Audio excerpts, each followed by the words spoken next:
Okay, it is 5:30 on Thursday, May the 21st, 2026. We are at Poetry Town Hall, 5671 County Road 323, Poetry, Texas. And we are here to conduct three separate meetings. We're going to run them back to back. The first one will be a zoning board of adjustment hearing. We will then adjourn and convene a workshop. We'll adjourn that and we'll convene a regular meeting, adjourn, and everybody gets to go home. Let's see, Deputy Secretary, would you call roll to establish a quorum, please? Mayor Jaffe. Here. Mayor Pro Tem Fowler. Here. Councilmember Anderson. Here. Councilmember Bryant. Here. Councilmember Hibbs. Here. Councilmember Kendrick. Here. Mayor Jaffe, a quorum is present. Okay, very good. Okay, and if you would stand and join us for the pledge. Dale will lead us in the pledge, and then Tracy will lead us in the prayer. Pledge allegiance to the flag of the United States of America and to the republic for which it stands, one nation, under God, indivisible, with liberty and justice for all. Bow your heads. Dear Heavenly Father, thank you for letting us gather tonight.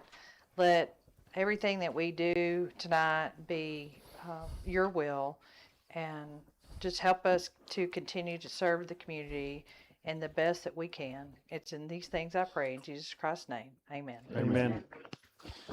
Thank you. Okay, so 5:31, I'm going to call the Zoning Board of Adjustment hearing meeting to order. And just as a reminder, council and others, we established the town council as the Zoning Board of Adjustment, which we are legally able to do sometime back by way of ordinance. So we're rightfully conducting this business. We have one item before us tonight, and we have looked at this once before, and we are not doing an appeal. He's basically coming back a second time and making the same request. So as our ordinances and resolutions are written, there's nothing that prevents a person from coming back as many times as they want and making the request. They can change up their argument, whatever they can do. So it's not officially an appeal. There are ways that we could set it up that they could appeal to the council. Alternatively, the appeal is through the district court or a local court, which is a whole nother thing. So the item as it's written on the agenda is consideration of zoning variance for Hidden Oaks Estates 3 property located at 10440 County Road 2440 here in Poetry. And so a zoning variance has been requested by the owner who would like to split the property into 2 1-acre lots. A variance would be required due to the road frontage width on both resulting lots being less than 150 feet required by our zoning ordinance. So if you remember, it's been a while since we did the other one. There are certain criteria that are supposed to be met in order for a variance to be granted. So a variance is not a zoning change. A variance is simply an adjustment to something as it's currently zoned. So we're not changing any zoning here. We're simply considering the argument that's being presented regarding the shape of the property and the dimensions and all of that. Now, I will tell you, as much as, you know, we want to, of course, follow the rules, because it doesn't matter whether we are familiar with the person sitting in front of us or we're not, or we like them or we dislike them. We need to apply the same standard, right? We always want to try to do that, in my opinion. But I will also tell you, in doing a little bit more research, preparing this, that, you know, there is some flexibility in the Board of Adjustment on these kinds of things, right? It's, at the end of the day, I don't get to vote. The 5 of you will do the voting, and it requires a supermajority. So 4 of you, at a minimum, have to vote to approve. Otherwise, the motion fails. So I can have opinions, but I don't get to cast a vote in any of this. But again, I think the last time we did this, we heard the arguments being made, and we measured it against the standard, and it failed. So we're going to look at it again based on the arguments that are being made in the application here, and it will be up to the 5 of you, hearing from Mr. Is it Navarro? Is that how you pronounce it? Okay. From Mr. Navarro and his representative. We'll also hear from the public if anybody has any thoughts or ideas on it. And then we'll discuss it some more as council and make a decision. So for council, you've already gotten the packet, but for the benefit of the others, the request for the variance is a second request. And basically, the point is made that the ordinance in and of itself is the burden that they feel like they're up against. They feel like they've split the property into two separate 1 acre lots, and our zoning requires a minimum of 1 acre, so they're meeting that criteria just fine. And it says it's their desire to work within the guidance of the council and work diligently with you out of respect, hoping you'd see the benefit of your growing town. So as you're aware, Mr. Navarro removed a blight, so the property prior to any of his activities had an old derelict mobile home on it. It was pretty shoddy, that he's cleaned up. He's cleared the property and definitely improved it in that regard.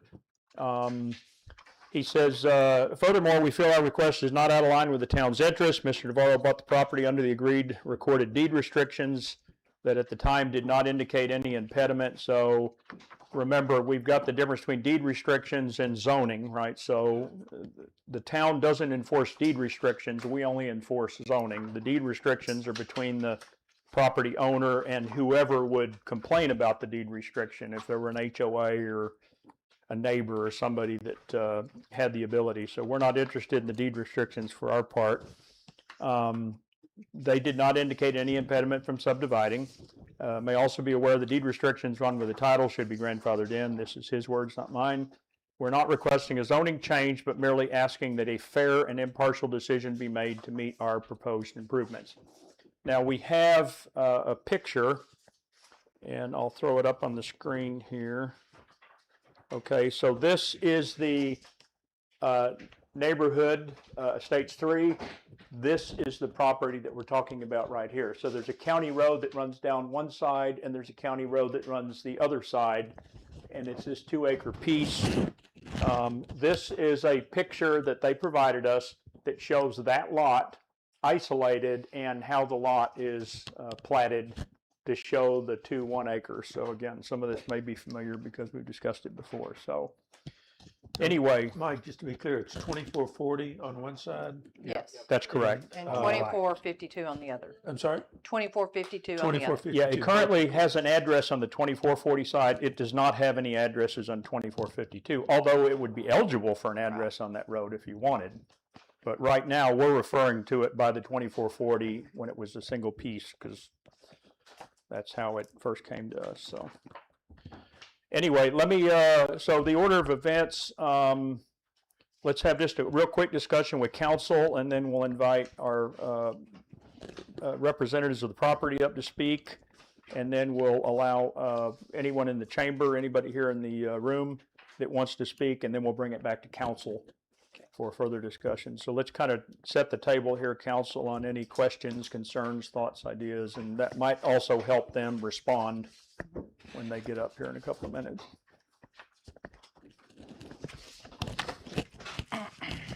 I'll start with a question. Dale and I spoke about this in the morning out of all transparency. He did have some persuasive arguments in meeting the intent of the law, but I think this is an easier solution, and it's not for us to decide. But if one of these was addressed on 2452 and one was addressed on 2440, we wouldn't be talking about the road frontage. Well, you're,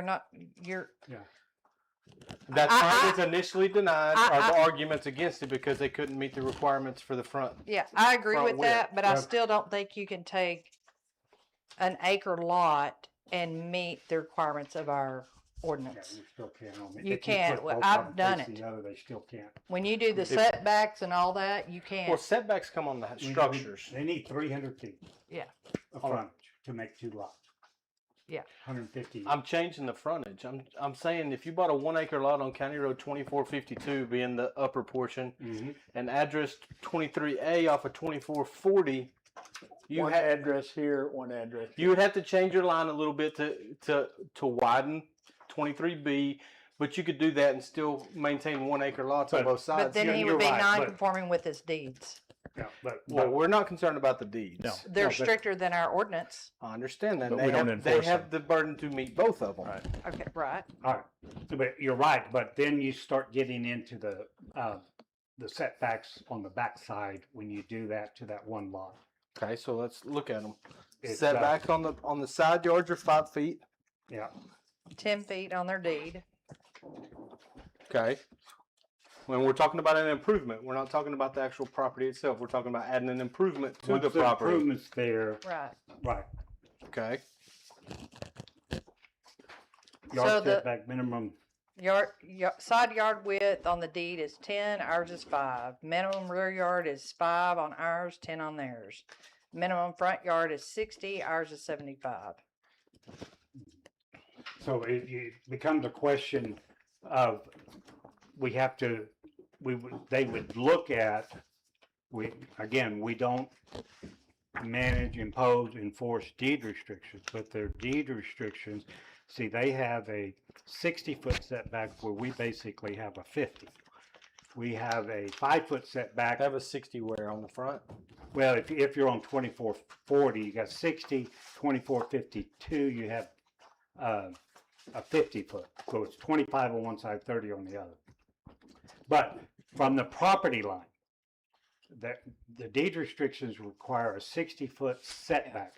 When you take, like on the front, if you take 75-foot setback less 25 that's in the road on the 50, we only require a 50-foot setback. Okay. Deed restrictions require 60. Mhm. Our side setback But is, that 60, you also have to take out the 25 foot for the road. So it's less.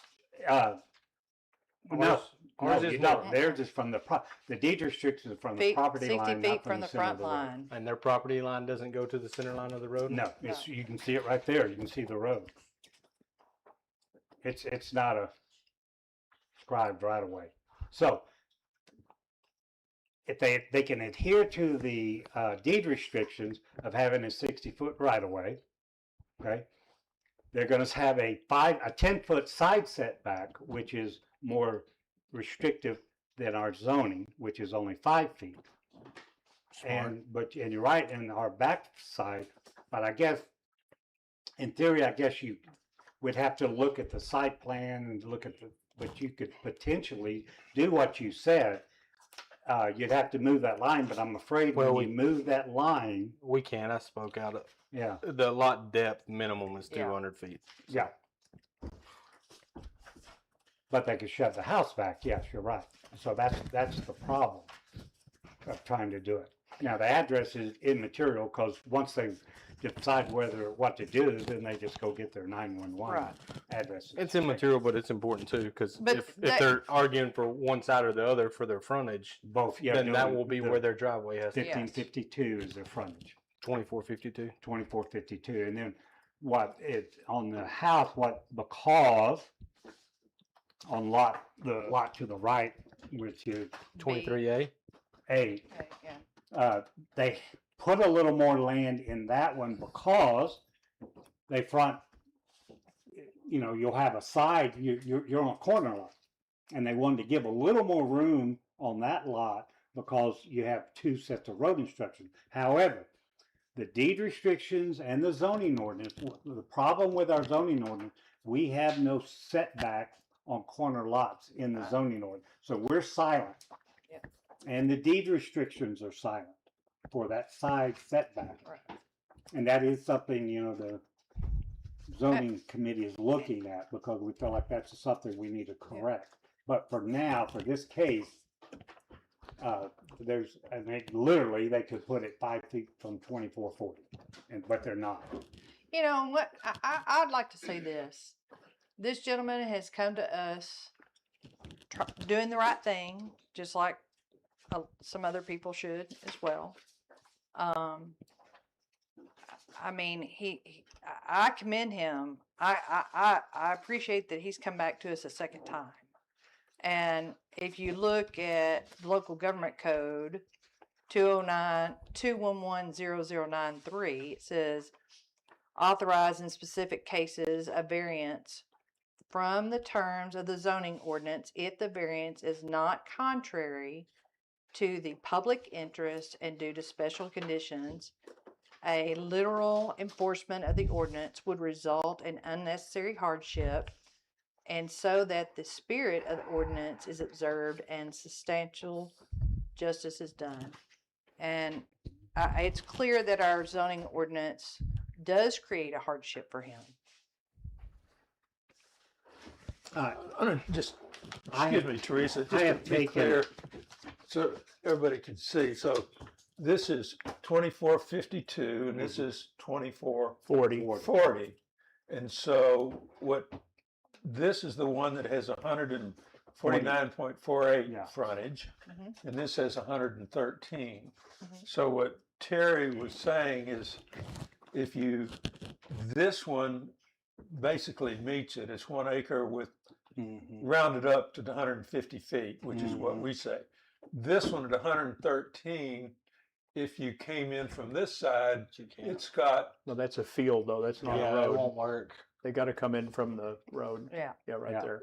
oh, okay. Yeah, because that's another neighbor's land. But this is not 2452? No, no, No. no.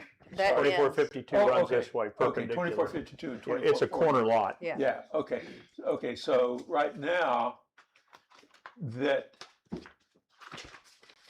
2452, so they're both showing them that they would come in off of 2452. Well, not necessarily. No? Right now, this is the entry. I think the old mobile home was using, and I think the driveway was over here somewhere because the address is on 2440 So, okay, But- so that's coming in here. So, somewhere. Yeah. But their Possible. intent is for both Right. homes to face 2450. Yeah. okay, so, but if the one came in on 2440 and one came in on 2452, Mhm. but wait a minute, that's only 113 Right. across the front. It's, even though it looks like it's bigger, it's still. Well, and that's the smaller. catch. Is it even possible to meet the requirements of our zoning ordinance You can, on a 1 acre lot? Because we're the ones that said down to 1 acre is okay. it's right? 1 acre. That's what the it's 1 ordinance acre. says. They're meeting the spirit of the ordinance, Sure. which is the smallest lot is 1 acre. Right. They Good can there. do that, Yep. which is good. The only thing they can't meet is one of the side The dimension. setbacks Right. or the Right. front feet. That's the only thing they can't Which is meet. this one right here, you're saying. Yeah. Right, correct. So, I'm still fascinated with the survey because that looks Yeah, to be it more looks than goofy. 130. Yeah. That's what you get with so- GPS. so right now, Yeah. one house would come in here and would one come in off of That's correct. 2452? Yes, it'd have to. Okay, That's the good. only way to get access. Okay, So they'd have. Uh, Uh-oh. Just so you know, I took a look at all of the lots in Hidden Oaks. There's 63 lots. in which is Hidden what this isn't, is Yes. Hidden Oaks. Yes. Oaks. Hidden Oaks. Let's Okay. watch a movie. Of those, and understand the smallest lots in the smallest original lots in Hidden Oaks is 2 acres. But there are 3.938, 277, blah blah blah, all the way down. All different amounts, but they're not all 2 acre lots. Of the 63 lots, 8 of them have been are corner lots. Now, this is a 2 acre corner lot, and that's one of the problems they're having meeting that. When you look at all of the other corner lots, every one of those on the longer side, they can split those. So there's 8 lots could literally meet the zoning requirement and meet all of the setbacks. 8 lots. So here's the problem: 54 lots can't. So again, this is a lot we're talking about. These are all the neighbors. And this is not. This Bigger. is just one phase. This is Right. phase 3. That's correct. Okay, so 54 of the lots can't meet that. So the zoning ordinance keeps 85.7% of the lot owners from dividing their lot. They can meet the 2 acre, the 1 acre, but they can't split it because of that one setback requirement or front feet requirement. So the problem, and then understand the zoning committee is looking at this, is that an overburden? Have we purposely, intentionally or unintentionally burdened those property owners to the extent that they can't split their lots, that everybody else can do. And I think that's where we're gonna get down to, was that our intent to restrict 85% of the lots in that subdivision? They can meet the 1 acre, that's the spirit of it. We don't want any lots less than an acre. It's meeting the spirit of our zoning. They just can't, on one lot, literally, can't meet that zoning. And that is the northernmost northwest corner of the town, that one lot.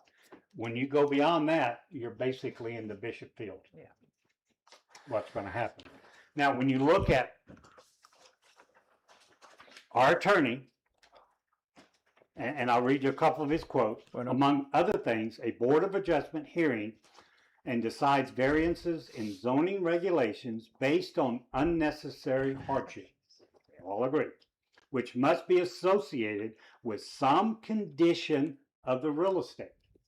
You know, before, that's one of the reasons they're coming back, because we looked at the financial side of it. It's not a, burden is not necessarily a financial burden. It's the and shape. State laws have changed all of that. Yeah. But what they said, when what Berman says, which must be associated with some condition of the real estate. The condition of the real estate, they can do everything and actually meet the requirements of the deed restrictions. And the deed zoning restrictions ordinance. run with title. Yeah. So we have to weigh both of them. And so they just physically can't do it because of the size, but they can give us the 1 acre. Now, if somebody else come along, they can't. The other portion of our zoning ordinance, the intent there, a developer comes in and wants to do 1 acre lots, we can hold his feet to the fire for the 150 feet because he's got the latitude to adjust the lines to meet the requirements. And so That's right. It's not a convenience It's thing. not a It's a convenience. necessity thing. when the developer does it, we can hold 150 feet. That's all we're going to go. Maybe 1 or 2 variances or something, but we can hold that. But when we're dealing with a subdivision that was platted in 1982, and now we throw zoning on top of that, see, that's the hardship. Yeah. Okay, and Berman says that. Let's read some more of Berman. Pause just a minute because we're talking about hardships. I agree with everything you're saying, but you got to help me define a hardship. We bought a single family residence that can still be rebuilt as a single family residence. Where's the hardship? I can answer that. So if you go and you look at some of the paperwork that I sent Mike, if we prevent him from making more than 50% of the total assessed value, we can't do that. What does that mean? So if he splits this into 2 lots and makes 2 starter homes valued at $300,000, that's $600,000 each home, plus the property value. If we make him stay to what he's currently at, you've cut his cost of being able to make money off of his property. I you don't can't do see that. it the same way. When it was platted for a single family dwelling. For a 2 acre lot, but they have the right to To build. subdivide, and many of the lots have been subdivided. Yeah, and so has Grande Verde. No, but Grande Verde's never been subdivided. Well, I say that there's been people that sold off portions of their property No, because not in yes, Grande Verde. Yeah, I You're bought not allowed. You're not allowed. smaller than 5 acres. No, they were platted that way. I have Yeah. a plat. That's what I'm saying. But people bought 10 acres and then they sold it bought two down pieces. to No, they bought a 2.5 acre lot. Grande Verde has a deed restriction, and I live there, and I can show them to you. Grande Verde has a deed restriction where you cannot subdivide your lot. They bought 2 lots. Oh, if they They- bought 2 lots. They have the right to sell it 1 lot. Sell a If lot, it's right, still but it's the still a original- whole If it's thing. still the original Yes. lot, you're Yes. right. Yes. Correct. So let me ask this question. Let's say he builds a home on lot 23A. And then he decides he's going to sell lot B because we've not allowed him to do anything on that lot. Okay? So then what do we do? And the new buyer wants to come in and Well, build a home. Well, first understand that I don't disagree with y'all saying. I I'm testing understand. the waters. If he builds on 23A, it's because he was denied this and it was never subdivided. So there's not an argument that he Right. can't build on 23B because Uh-huh. it was never It's a allowed to be 2 acre lot. subdivided. It's a 2 acre lot per the plat. Right. The ask of this council is to change that. He has the ability in the deed, but he can't meet the And in zoning the zoning, requirements. And he has the spirit of it. He can meet the spirit. And that's where this all circles back. When you said that today, I read that and I get what we're talking about, the spirit. Yeah, But I Right. mean, we're not talking about 5 feet. we're not. You're right. You're correct. We're talking about 35 feet. Correct. Okay. Berman then says on April 23rd, Mike, questions relating to zoning should typically be resolved in favor of the property owner and against any strict interpretation of the zoning regulations. You can see the email if you want to see it. I get that. Okay? Well, I'll give you another instance because I was at a different council meeting and a gentleman came up, and typically in this town, you're not going to see a city let you put a carport up against your house. Well, there again, the spirit of the zone, they came in the spirit of doing an improvement to the home by adding a covered parking area. And the town at the time allowed that because they weren't making it ugly. They weren't putting in a junkyard or a wrecking yard. Is this poetry you're talking about? No, No, this is different another town. council meeting that I went to. And they approved it. Just because that he was trying to make something better. And I think this gentleman has done that very same thing. He took something that was dilapidated, cleaned it up, and now he wants to do what is rightfully his in the spirit of the law and the property rights to be able to make money off of what he's done. And I'm And I'm all for free enterprise. I don't have anything in my documentation, and maybe he can tell us what he's going to build here.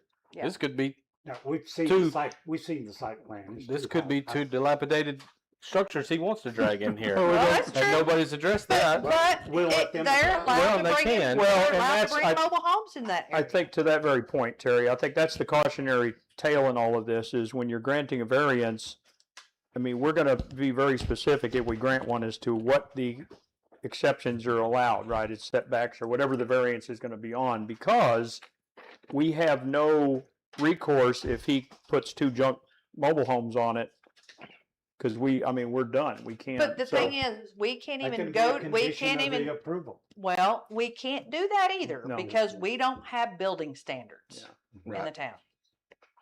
Yeah, it's on faith at this point. So it doesn't Right. matter because if he had 150 in each one, we wouldn't be asking That's what right. he's going to Correct. build. That's right. That's right. So yeah. it doesn't matter. Right. The only thing matters is really that 113. The only yes, that matters. But to that point, I'm not for dragging one dilapidated out, cutting a lot up, selling something, then dragging 2 back in. I don't feel he's gonna say that, but he has not spoke that to the council. Right. We're making assumptions he's gonna build $300,000 homes. Well, I think the challenge is he's We've seen the site plan. he's met, House. I think, the higher criteria of 1 acre minimum, right? So he has met He met that that. threshold. Now it's just a matter of, is it possible to put a structure on the shape of those 1 acre lots that meets They the exceed- conditions of the ordinance? And I think we're finding out it doesn't. It doesn't work. No, it only It- doesn't work If for you that one change lot that. front feet. Right. But all of the other setbacks, they exceed it because they're meeting the requirements of the. Well, and I think that's one of the points of variances, because if we look back at the neighborhood here, like, let's say this guy wanted to do something like that. Well, he's in this weird shape. He's in a corner He'd lot. have also. no way. And I think that's where No, variances. and when you That would be a study- hardship. You're right, that would be the hardship, the Right. shape, and they can still achieve the spirit of it, but because of their triangle, if you will, they can't meet it. Right. It's going to be Both of those corner same lots problem. could But be- I think that's part of what variances accommodate, is those kind of Yes. situations. Exactly. It's on a hill, so you can't get Yes. something, or it's a weird shape, you can't get Yeah. something, But right? they So meet it, the spirit. They Right. can it doesn't give us an- compromise the neighborhood. It doesn't turn it into a bad area. It's just, hey, Bob's going to have a little narrower frontage because he's got a And pie driving shaped by lot. you, you're going to be able to tell. Now, Dale, that notes from Dave Berman, none of those notes go directly exactly to this or do they? I'd have to. No, I wasn't Don't think specific. so. Those were So- general questions. So the general questions, but The, I guess if, whatever it is, if we're gonna do this, we'd have to be consistent somehow. Mhm. You know, if this one has 113, what are we gonna do if the next one is 98? Well, you don't, and I asked him that question. I don't know if it's in those emails, but so the actual answer is we do not have to be consistent. Now, that would be a incredibly bad practice in my opinion, if we weren't, right? But we can deviate a little bit one way or the other. But of course, the people coming at us always have the right to sue us and say there was a precedent set where you Yeah. approved this and you didn't approve mine. So Right. you have to be careful about Right. using that ability but to but be a the little zoning- flexible. The zoning committee has looked at the hardship. The 85% of them now can't split their property. Looking at that says, okay, where do we? It's just a matter of adjusting the 150 feet to something. Now, can we save every lot? No. There's going to be some that just simply. I mean, how low? Well, do yeah, we somebody wanna comes go? in and they're going to have 30-foot frontage. I mean, it's like, okay, that's Yeah, a little we're small. not doing that. Yeah, I that's don't a little think, small. I don't think anybody really wants to do that. But, you know, you start getting to 100 feet, I start having a little heartburn. Yeah. But, Well, and we got to be careful that, like, when future things come up, that somebody's not landlocking somebody either. no. But, so, if we, as an example that I calculated, if we went to 130 feet, okay, the number of non-compliant lots would be down to about 25%.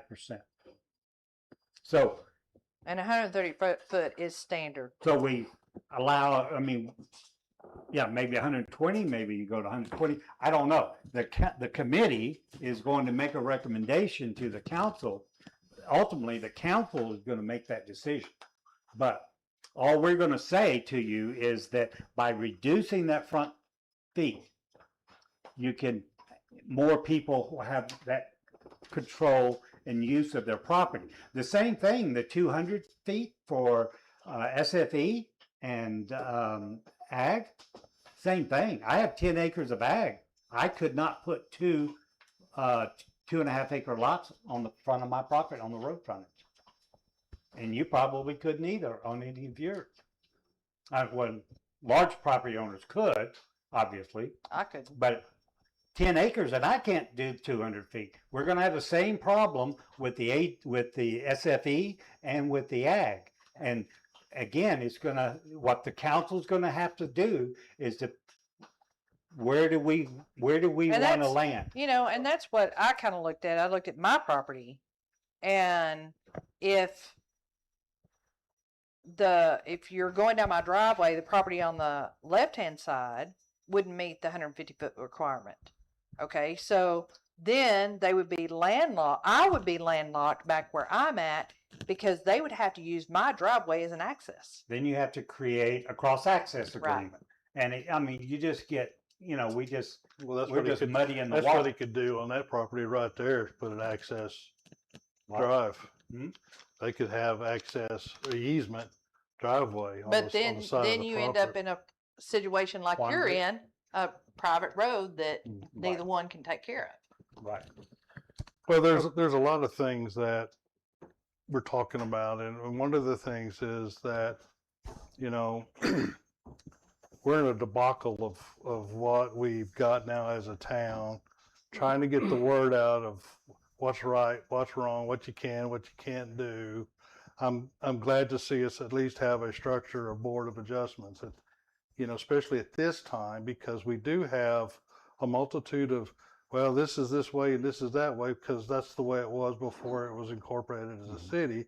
And what's the goal of what we want to do with the existing property that we do have? Now, you know, if he took a structure out that was, you know, we call it in compliance, but if he took a structure down, it was falling down or whatever, and he's wanting to make an improvement to that property and even splitting and putting two structures on there better than what it was there, that's what we need to That's look what at we right look at, now. yeah. I mean, we're not quite sure what the ordinance committee is going to do, the zoning ordinance is going to do. I mean, we could change things in a matter of a couple of months, and then all of a sudden we've got, you know, people going like, well, why did you wait so late to do it when I already suffer from what I've been trying to accomplish? I think because where we're at, I think the Board of Adjustment really needs to start looking at all these properties so we can actually put some sort of plan together, but yet address it in the zoning as quick as we can, because You can. and you probably hear me talk about, you know, Well- where we need to go in the budget process, but these are things that we've got to make decisions on. Well, see, I think one of the big points we need to consider, we're first generation enforcement. This, Right. 5 people right here. We're the first generation of enforcing all of these grandfathered rights into the property. And I think now, and I've been working on them, you've been working on the committee of all of these requests. We're getting this all the time now of Mhm. issues. And so we've got to be able to, we're the test case. We're out there testing. And I can tell you, this is the first of many issues with that zoning ordinance. I think we all know what we're dealing with. And unfortunately, and I made that comment once before, we were forced to put the plane in the air. Now, before we land, we better hook up the brakes. And it's in the air. We got to do this. And the best thing we can do is take all the cases. We got deed restriction. They have the right to do it under the deed restriction. We don't enforce the deed restriction, but we do have to consider them. And that's pretty solid in state law. But that's what's hard, Of that's course. the challenge, is we're trying to make decisions on property that's been here for years, and people are 1982. trying to, and then people are trying to improve. But the Well, one story that you hadn't even touched on with frontage and all this other stuff, somebody could come in here and go like, I want to present a planned development. Mm-hmm. That's when all this stuff changes. The frontages, the Right. setbacks, all that changes Then when you you have a enforce. planned development. Yeah, then you can enforce, well, and To a point. yeah, and yeah.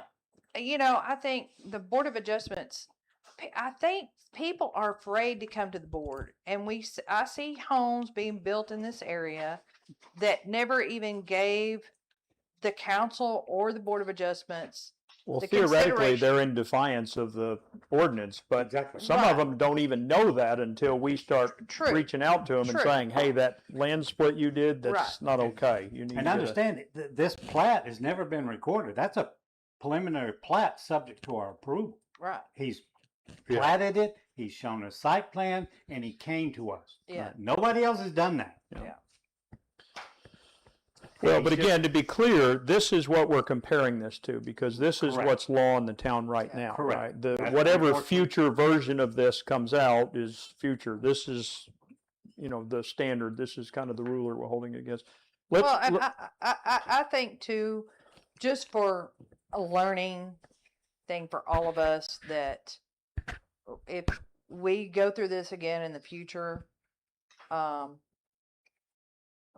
if there was any other way that this gentleman could make that work, and anybody at this table saw that, I think we, as good neighbors and good stewards of this community, we should say, have you thought about this? Have you thought about this? It's about work to meet within our ordinance. I agree with that. It's not, we don't want the spirit of gotcha. We don't want Right. the Well, spirit of ambush. I But think it's probably time for us to hear from the I was going to say, let's the take a deal, pause from because our, we're asking a lot of questions that he's may not even be thinking of doing or whatever doing, because I've got questions, but I'm not going to speak for him or Yeah. or have him thinking that I'm trying to redesign that lot for him. So Okay, so if everybody's okay with it, let's stop our discussion and let's invite Mr. Navarro and his representative up to the microphone, let them share their thoughts, and we can interact with them, right? So if we want to ask Yeah. questions, feel free to ask questions for any clarification. Mr. Navarro, please. Can you state your name and address, please, or just name and what city you live in? It's fine. Thank you. Yes, my name is Efrain Navarro. I'm the owner of Navarro Contractors. I've been in business for more than 20 years. And my business is established here in Royce, here in Long County, local. Okay. By removing the old house, cleaning this lot, it demonstrated my commitment to bring improvements to town. Today, I'm seeking equal opportunity and fair treatment as I continue to add value to the town of Poultry. We will explain.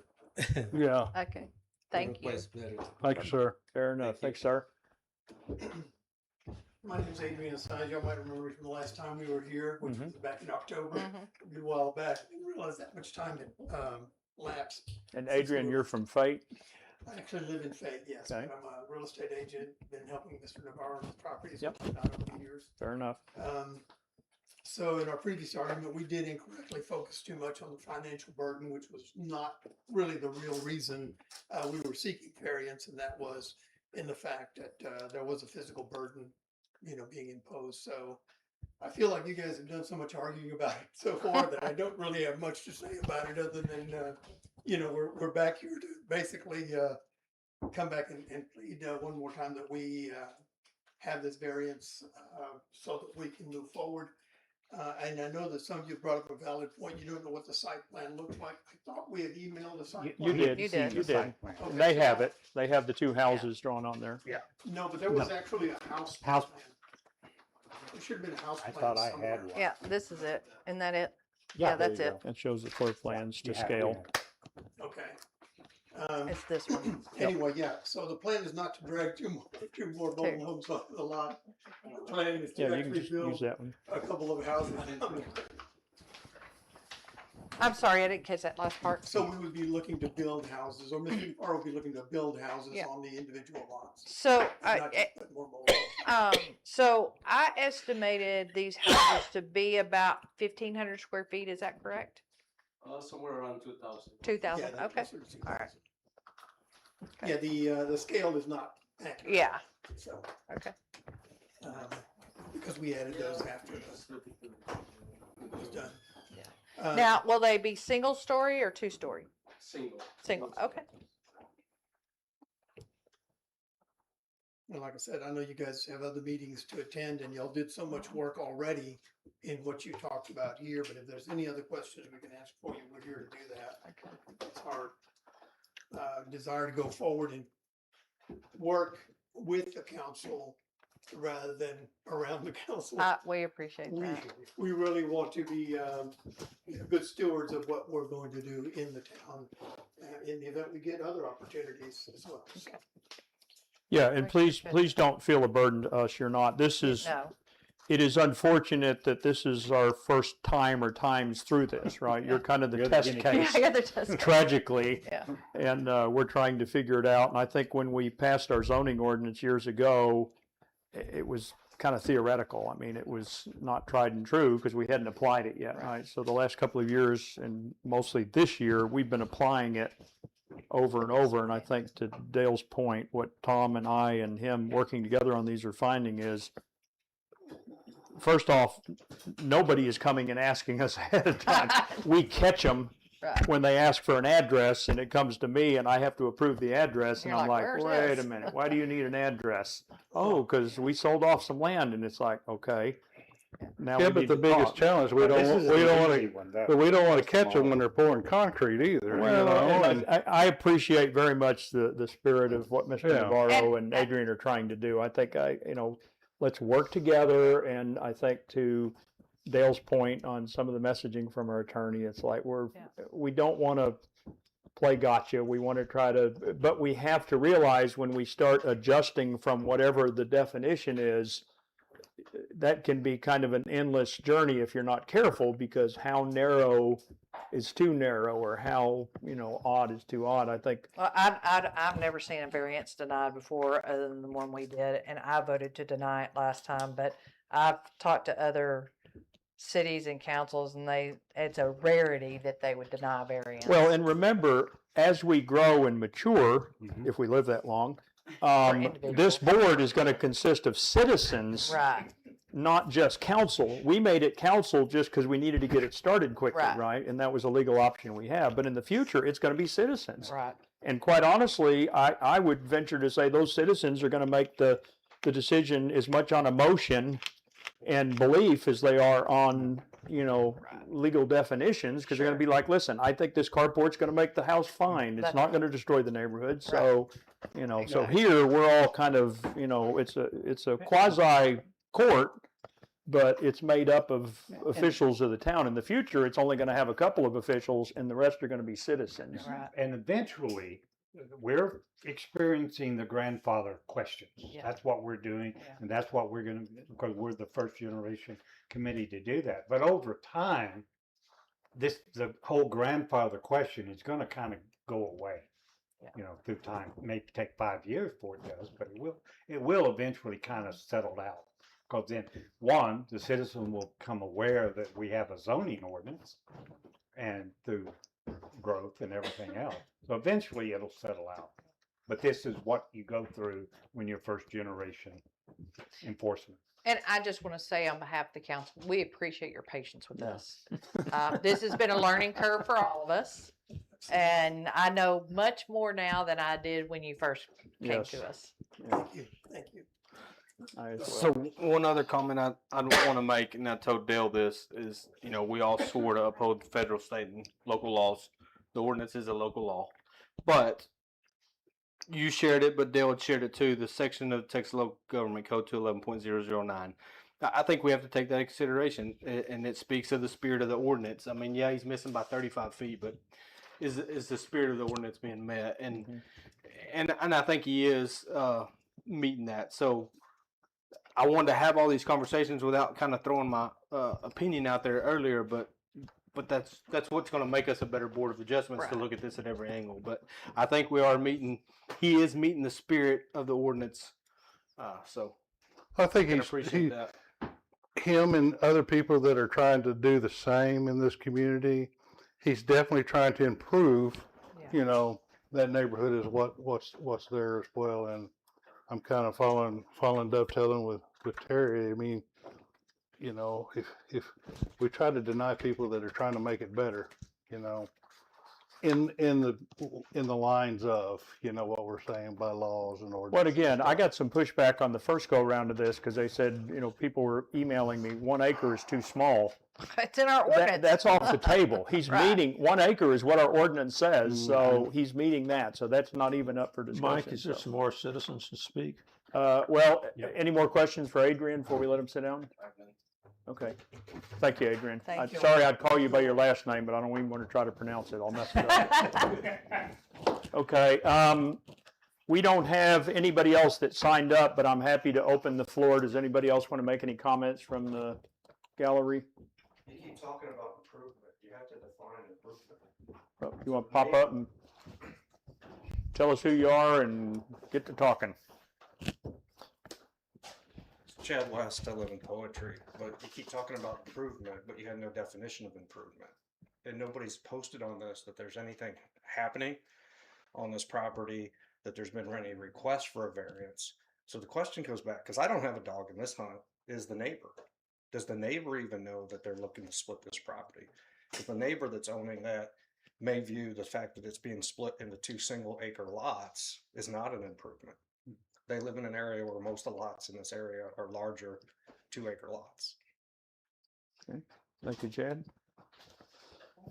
Okay, anybody else in the audience? Okay, hearing none, it comes back to council. And again, we have to be very specific if any kind of a variance is to be considered as to what that variance is going to be. It's not just a general, you can ignore the ordinance. It has to be, we are making an exception to this or to these particular requirements. So it's not just a general pass to do what you want. So I'd make a motion that we allow lot 23A to only have 149.48 front feet along County Road 2452. Okay. And lot 23B to have only 113.37 front feet along County Road 2452. Okay, one more time, 23A, 129 149.8. 149.48. And I'll second it. 0.48 on 2440. He's only about 6 inches short. 2452. 2452. Well, 149.48. Oh, here. Yes, Along 2452. yes. Okay, so the exception is on 2452, and the other exception is here Yes. for the 11337, which falls short of 150. So Yeah. that would be the other along exception. 2452. All other zoning would apply. Every other Setbacks, setbacks, they exceed. They They exceed. number of they can driveways, meet the everything the else. deed restriction. Yeah. And they're allowed to do it in the deed restriction. But he needs to know that. He can't build the house right up at the front or right over to He, the side or he know, whatever. he brought us the deed restrictions, he should know that. Right. So before we vote, I don't know the order, Mayor, that, Well, we need a second. do, Tom Well, seconded. he seconded Okay. it. Do we need to include kind of what Terry was saying, that the reason why is because of what Terry was saying about the Spirit. the I don't think spirit? so. I think it's Okay. recorded. It'll be captured in the minutes. Yeah. And would I don't- rather not. I don't know if we, I'm just bringing it out on the Yeah. table. That's a fine. good question. maybe put on there as described on the Proposed proposed plat. plat. Proposed plat. There you go. With the And I- intent and of a Mr. $2,000 Navarro or knows he would 200 have square to foot file homes on that each Well, lot. we Okay, can't stipulate we can't that. do that. Okay. Right. I mean, he can haul 2 junky mobile homes in the hour Yeah. after we make this decision if we do, so. We can't hold him to that. Odds are he's not going to, but he Yeah. could. And we could even put on there, in order to build 2 conventional stick-built on slab. Well, and I think what we I would would do restrict- is we would refer to this actual document Yeah. as the binding agreement. leave it as Because that. if he resurveys it, then all bets are off. As- But if he presented. surveys it this way Right. and records it this This way, We're good. these measurements apply Right. and As whatever. presented, because he's also putting structures on it. That's a correct. fact that we can just tie into. Yes. Yeah. Well, Yeah. we'll refer to this document. It'll Yeah. be We an should go attachment. legal and Yeah. get a better. So my second up. still applies. Yes. Okay, to reread that, we have a motion by Dale to approve. We have a second by Tom. And it's to approve a variance for lot 23A to allow the 149.48 footage on fronting on 2450 and to allow on lot 2452. Yeah. And lot 23B to have a frontage of 113.37 on 2452, both of which one falls a teeny bit short of 150, which is in our document. One falls a little more than a teeny bit. So that's the motion. We have a second. We have a second, so Okay, it's a have a valid second. motion. Any other discussion? Okay, call for a vote on the motion. Let's do a roll call. Okay, well, unanimous. You want to count that? You want me to count that for you? I can do that. I'm Yeah. fireman. Yeah, it's recorded. Okay, so Mr. Navarro and Adrian, I will get this to you in the next day or so. I've never filled one out, so I don't want to do it right now, but it will basically be a legal document that you can have, so if future council comes back and tries to attack you, you have evidence that this council in this town approved it. But again, it's going to be based on this survey. So if you don't, if you don't plat it that way, all bets are off. That's right. So we'll actually need that to go to the county, because the county wouldn't let us record that plat without the approval of the Correct. town council. Well, and yeah, and for getting addresses, because if you do switch the entries Yeah. to the other side, you'll need addresses, so, and that comes through us, so. Now, does your ruling prohibit us from coming in on 2440 for the one? Do we have to come in on 2452 for the? It- No, That- your address is generally on the front of the Yeah. house. Right, but he has no choice but to put the driveway here, but he can definitely He put a can do it driveway there. here. Yeah. Yeah, Because we already have an address on that one lot. Now we're It's not, now well, we got to go define frontage and side yards. Front feet, Front means this address side of the house. Yeah. That's what it's Mhm. always been. that's what I'm saying. Yeah, you, Well, he needs to know that. I mean, if we're Yeah. telling him he's gotta put the That's what drive, we just discussed. I understand, I agree, I don't the disagree. problem is the ordinance is absent, It is. doesn't absent even of have that. If he gets an address on 2440, it's gonna make that null and void because it just that. said Right, I agree, 2452. I agree. It's gotta be on the front of the house. That's right. Right. And you understand that, right, Mr. Adrian? Y'all understand that, that They're the dis- They're address, discussing it. Yeah, he was just saying, putting another driveway there obviously increases the cost there, but my question was, why couldn't we maintain the same one? you can, Because, you know, we already have an address on the one on 2440. no, but if it faces 2452, Has to be on you that. get it, you have to get a new address. So Just so- call 911. Well, that's fine, we can do that. We're Well, already let's doing make that. sure we, Are you saying if it faces 2440 that this is fine? No, No, no, no. I'm saying they That's what have he's to be saying. on He has a 24. driveway on 2440 right now. He's wanting to You remain can used. use it, but it can't be your address. Okay, okay, Yeah. so what we're gonna do is we're gonna, void the address that we currently have on 2440 and create two addresses on Correct. 2452. Yes. But you could use that as a side But it's gonna entrance since face it's already there. 2452.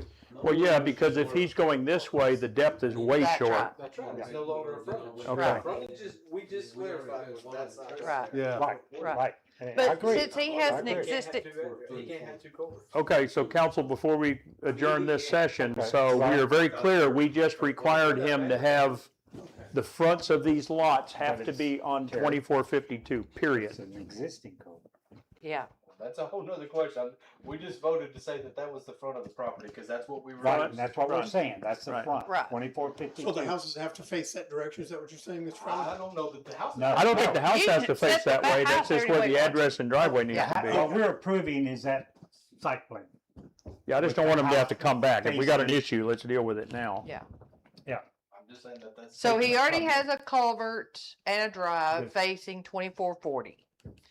That couldn't be his address any longer. He'd have to put his address here. Because that's But the you're- front of the house. Right, because he wouldn't be able to build that way.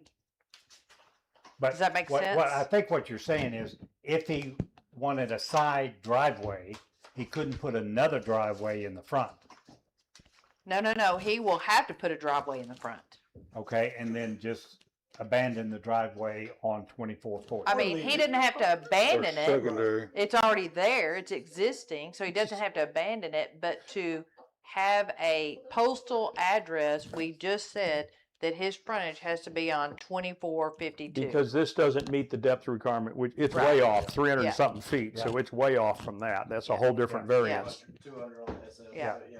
So he's got to face the 2452. 452. Yeah. The orientation of the house doesn't matter. The Right. address is what claims the. Yeah, I mean, That's this right. house is probably gonna face Right. here, this one could face here and just come Yeah. in the Yeah. side, so. You couldn't meet the back.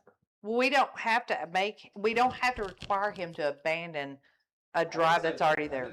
No. Yeah, Yeah, Okay. but he can't use it as his address. The frontage is on 24 feet. Right. 52. Right. we'll have You get we'll order two two new addresses addresses. from 911. Yeah, they'll give Okay. you And I two. think it's free, isn't it? Yeah, it is. Yeah. Yeah, you just have to do your measurements. And just remember that if there were a fire or some kind of medical emergency, if the fire department or whoever doesn't have access on that front part of your driveway, that's going to be an issue. Okay. So you need to make sure that there's two driveways on each one of those properties facing 2452. Okay, everybody, One for each. I think we're good. Yeah. are we good? We beat it to death. I think Terry? so. Yeah, I'm good. Adrian, Mr. Navarro, you all good? I'm glad you brought that up. We need a 'cause guy. that's what we changed. Again, I agree. Close it. Yes, also, when we send in the request, the application, we put the wrong address on there. Instead of 10442, it's I think 10440. Yeah. Teresa Oh, you fixed caught that. She caught that, Yeah. she caught it. Somebody caught it, but Yeah. anyway, Mr. Navarro wanted Yeah. to bring that up. Yeah, it's, we know the property, I mean, we identified it on the plat, so. Yes. Yeah. Well, Thank you. Thank you. thank y'all very much. Thank Okay, you. thank you. Time and appreciate Good luck. y'all Man.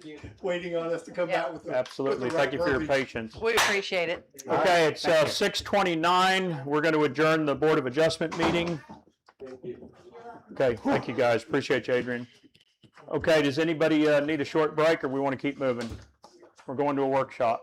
That was an hour, so. Or was it really? Oh. Well, we're gonna go faster now. Yeah, Yeah, I hope so. Everybody listen faster. We ready? yeah, let's Yes. listen faster. Yeah, we're ready. Okay.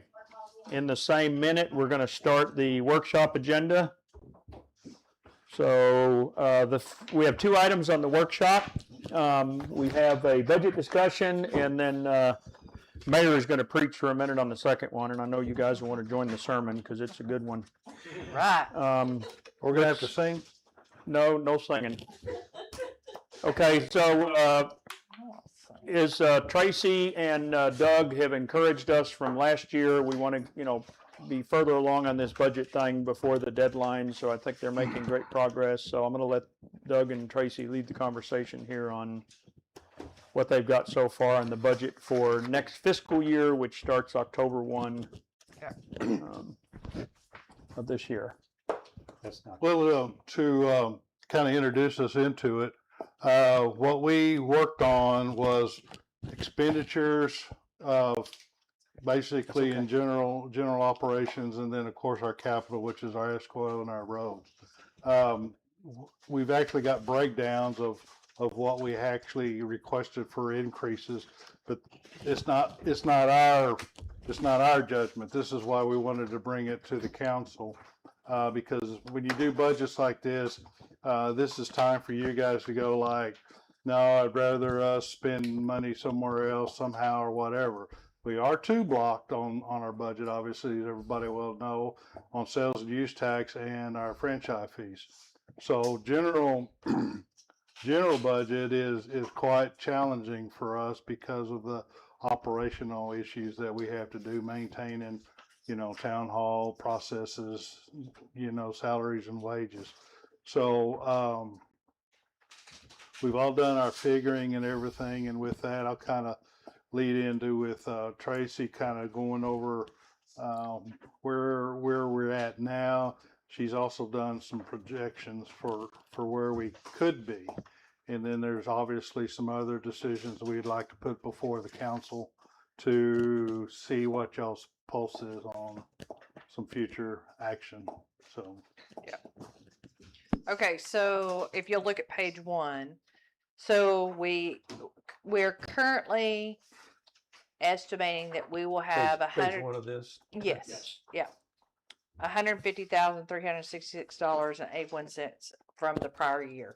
Okay, so if you go back to the very back page, Wait a minute, you already lost me. So page 1, where's that number? right At the here, very bottom. right there. Okay, No, 50,366. Okay, so that's what we're estimating that we will have to go towards this budget. Carryover. Okay, carryover, Okay. yeah.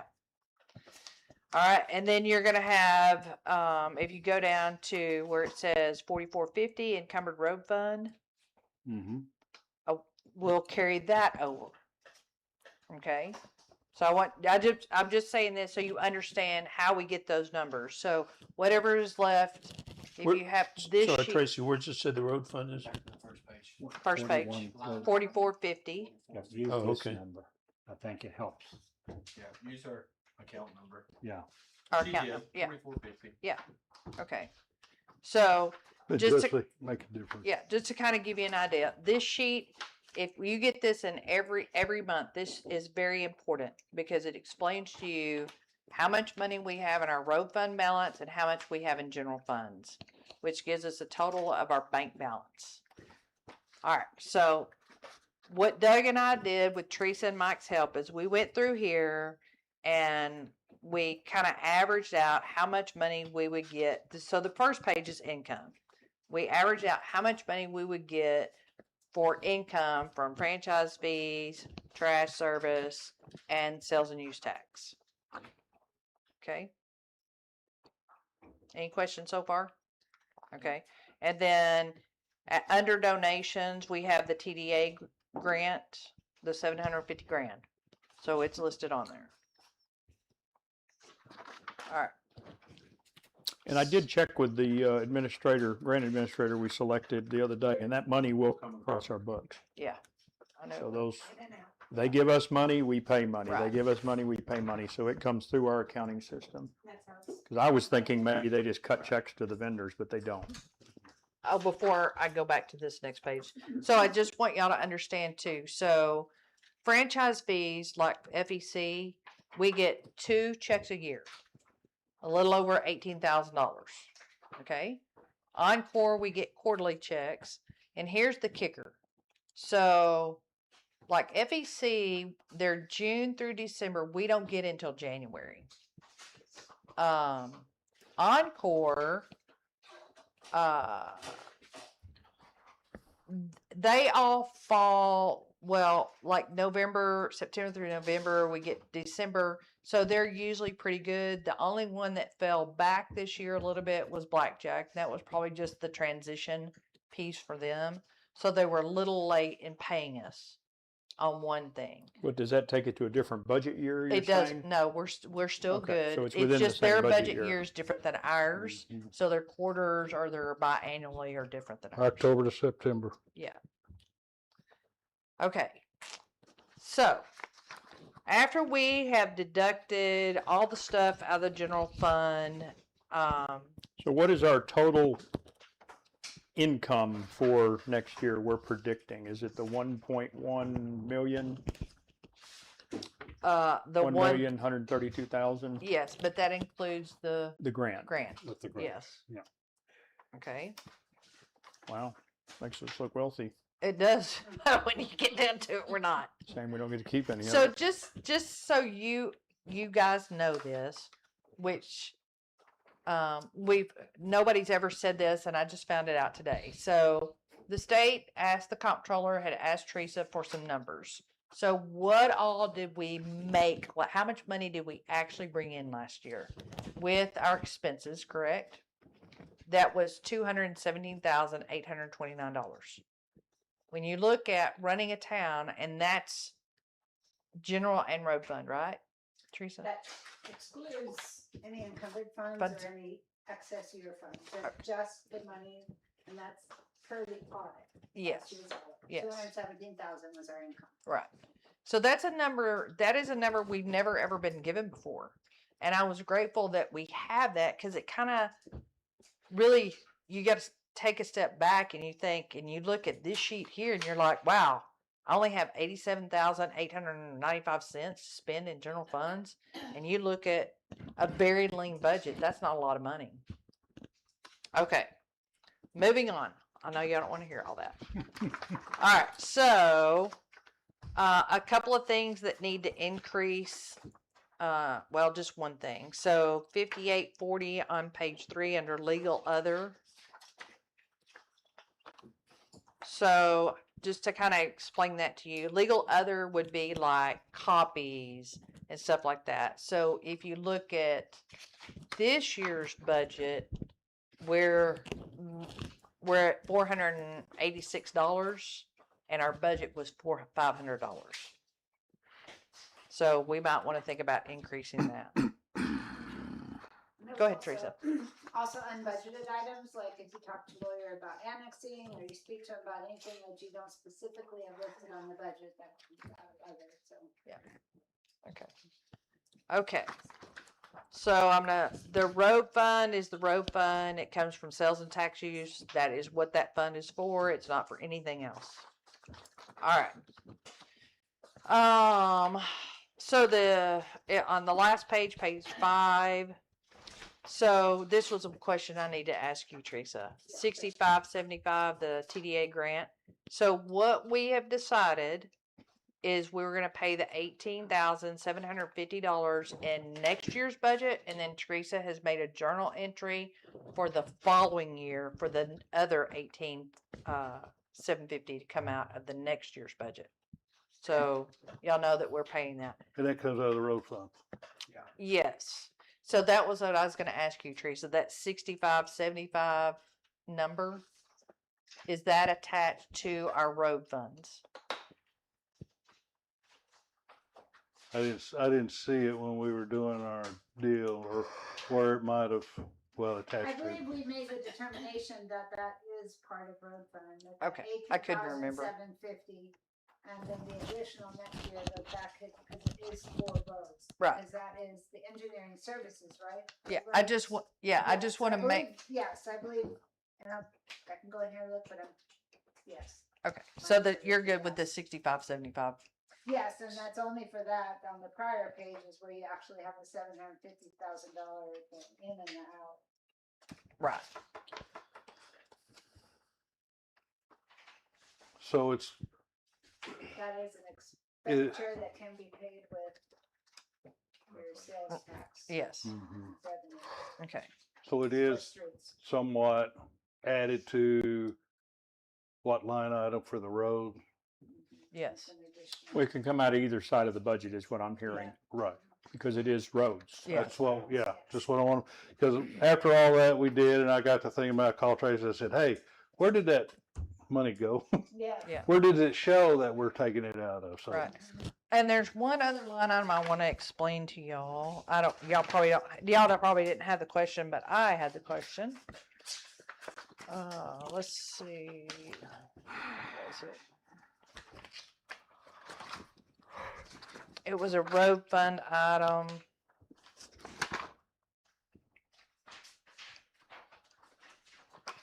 Oh, never mind. It's on the other budget. Don't worry about it.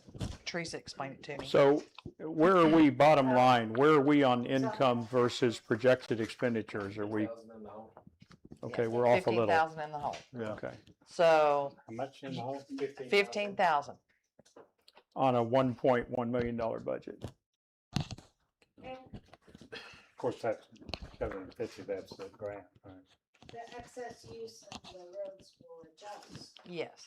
monthly as we use those funds. We have quite a bit of road money still left to spend for the year. But the budget we turn in has to balance, right? It will. It will. But not Remember, until we're September 30th. we No, still I have understand. I get it. I 4 get it. We're not months. there yet, Yeah. but I mean, Right. that's the goal is it's zero. Right. But let me ask you a question about the grant. We know that we're gonna receive that money next fiscal year? It's in and out. Yes. So it's a wash. It doesn't Yeah, matter. you will So see. it doesn't matter whether it's next year or the next year, or Right. 27 or 28. It's not affecting our deficit. Right. Okay. It's just showing so that it's. Yeah. Yeah, if it doesn't come in, it also doesn't go out. Go So out, yeah. it's kind of a neutral to the budget. Okay. But we're prepared to go 2 years. But I guess the main thing is, when do we come up with the 37? Is really Well, the- we're gonna pay a portion of it next Yeah, year. our administrator said we We can have pay to it pay over it 2 years, before- so. Okay, that's my, And we Yeah. probably have to pay it before construction. Which is 2 budget It's in cycles. February. okay, When I got it. the payables so that it's there. And y'all. Well, and it's also a percentage, so Yeah. if we, Y'all allow if for the, that. mhm, if the construction doesn't cost $750,000, we don't pay 37.5, we pay Right. something less. It's Right. 5%. Yeah. Whatever 5% ends up being, but. Okay, I got it. So to Um, me, the wild cards in this are the timing of the grant stuff, which I don't Right. think is a big deal, and then legal is always a wild card, because in any given year, we don't know how much we're gonna consume for routine stuff, although we're burning a lot less lately on, him doing things. We're trying to do a lot of our own work. Anything that involves a courtroom is, who knows? Yeah. Yeah. I mean, that could be anybody's guess. So we Right. picked a number. We don't know if it's good or bad, but it is what it is. So this afternoon, Teresa and I ran through some income numbers for just the general fund. Okay. So we might have close to $100,000 in prior year use from this year. I'm gonna say it's gonna be more like 90. Okay. But I don't want us to get tripped up on that, and we're probably gonna have a generous amount depending on how much Mike spends between now and September on the roads. What You got all what that is the on date? Everything you give me, I'm I'm gonna sorry? spend on What is the roads. date that this needs to be turned into the county? I'm doing my best. We will do a public hearing in July with a proposed budget. That will change though, because all we have to do to the public is do a proposed budget. We will turn this in the end of September once all of our funds have generated and Okay. we have our year of So end. it is your end. expenses. Yes, That's the one we Yes. publish and put in the Yeah. paper and. yeah. Well, thank you for that. So, And the county combines all of them from the They different work hard on cities, I it. guess. yes. I went in bed thinking about it, and I know Oh. Tracy and Doug have done the same. So a couple of comments just to put out there so y'all think about it, because we're not just saying, okay, now we need y'all to make a decision tonight per se, but just get an idea of thinking about it.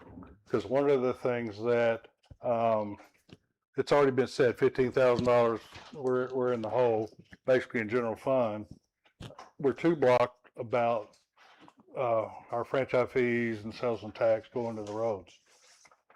But what I want to stress to the council is when you're looking at deficits, where do you start looking at? I mean, Terry and I are used to a city manager coming in and said, okay, knock 5% off the, budget. And you're going like, holy snot, where do we go from here?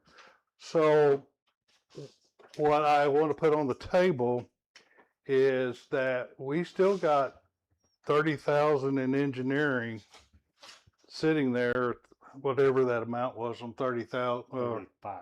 engineering. It's a matter, are we going to spend all that this year or not? Because if we're not going to spend it, or we're going to spend a portion of it, we'd kind of like to have that formula in our budget, because whatever we can knock out obviously knocks out our deficit for general fund. Well, it increases it. I think Terry and I have been talking about the engineering methodology. We're having a hard time getting numbers out of our engineer. I think what we're going to end up having to do is take some of that money and hire a third party to write a scope of work. And then have an independent person take that scope of work, and then we'll have to put it out to bid because of the amount of money we're talking about. Well, you'd have to do an And then we RFQ, would- like Terry said. As opposed to using our engineer to do it, who would write a scope of work, that's going to get real muddy. We get a third party to do the scope of work, then we can put it out, then we'd be allowed to ask our engineer to participate in the bidding process. Well, now, and only thought on that, RFQs come before RFPs on Right. engineering firms. That's correct. Okay, yeah. You have to Q is capabilities, them P is Yeah. price. on their abilities. Right. You can, Okay. yeah, you can fend a few Well, off because of the price, but RFQs come first. So we'd almost have to say, we're looking for another girlfriend. Does anybody want to throw their name in the hat? Yeah. Yeah.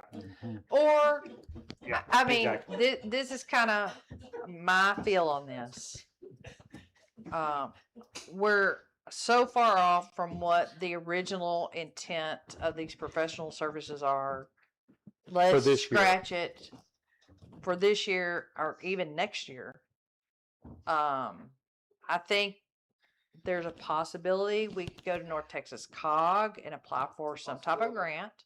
So I would rather see that money spent somewhere else, unless y'all think we just have to have it. It's just hard not to argue for it. I I've been a know. proponent, and I still I stand firm agree. on 41.002. I Name the agree. survey. Yeah. I agree. showed Dale some problems with our map the other day. There's like, Dale, I've missed these. As soon as I showed him, he's like, golly, how do we miss those? Yeah. Well, I get it. just to be clear that, Dale said a full on the ground survey is something like 350,000, Yeah. but we're saying 30. So The third Well- is for the what is that? ETJ map. Just the ETJ? But how can you do the 35 or ETG whatever it is, ETJ 35. map if you don't have a survey? We've been lucky with ETJs that say less Yeah. than accept. Right. And- True. And I think what we're really saying, out of the 30, let's go ahead and do a scope of work for everything. And we can break it up into pieces.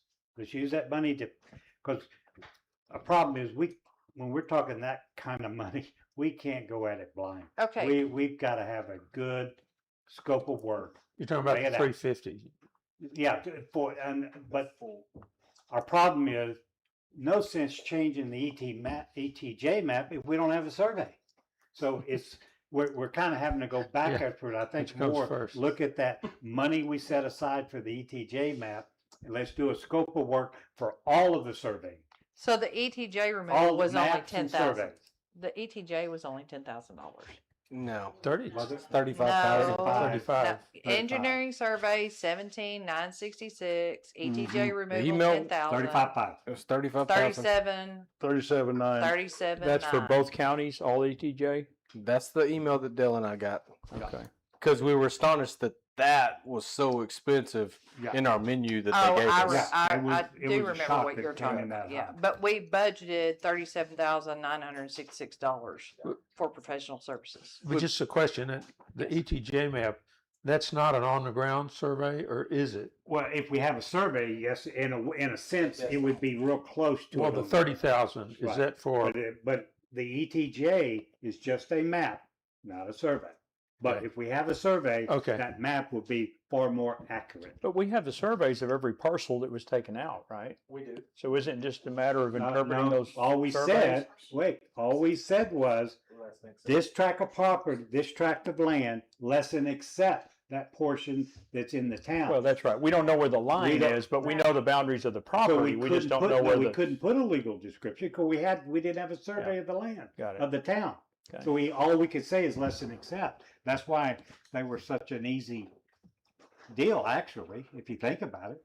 But I think if we, and Dale and I've talked about it, if we can get with the engineers and saying, here, we've got a budget, but we're gonna have to spread the budget up in phases. So, Oh, that's a given. They will. Yeah. Well, and two, Yeah, remember, that's- we've got a second engineering firm on the hook too, now for the grant group, right? But And understand. they've got on a survey- capable engineers and they do surveys and they do Yeah, maps. but and- understand on a survey, think about this, just like Hidden Oaks, Granite Verde, your subdivision, Green Meadows, all of those subdivisions. And look, we're talking, I thought we'd see a half a dozen. We're probably talking 15 to 20. Planned So, developments in the understand, town. we already have surveys. We have plats. We can take those plats and incorporate those dimensions into the.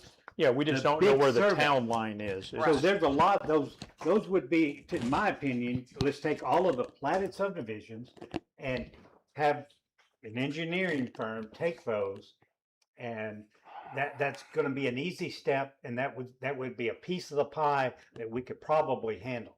So here's my question. Okay. How quick can you get, An RFP. well, so A I think couple that we need to processes. have an engineering workshop. Yeah. Soon. That way we can get, maybe y'all will have better understanding Yeah, of and everyone, if the you've got an cost engineer and firm.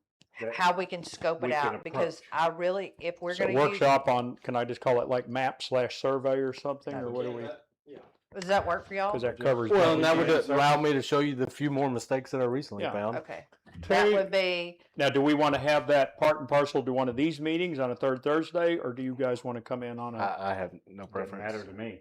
Because everybody keeps telling me split the meetings up. I'm trying to do it easy on you, but I just live down the street, so this isn't a long drive for me. I don't care. Terry, do you have, I'll say confidence? Because I know you've had some challenges in the past.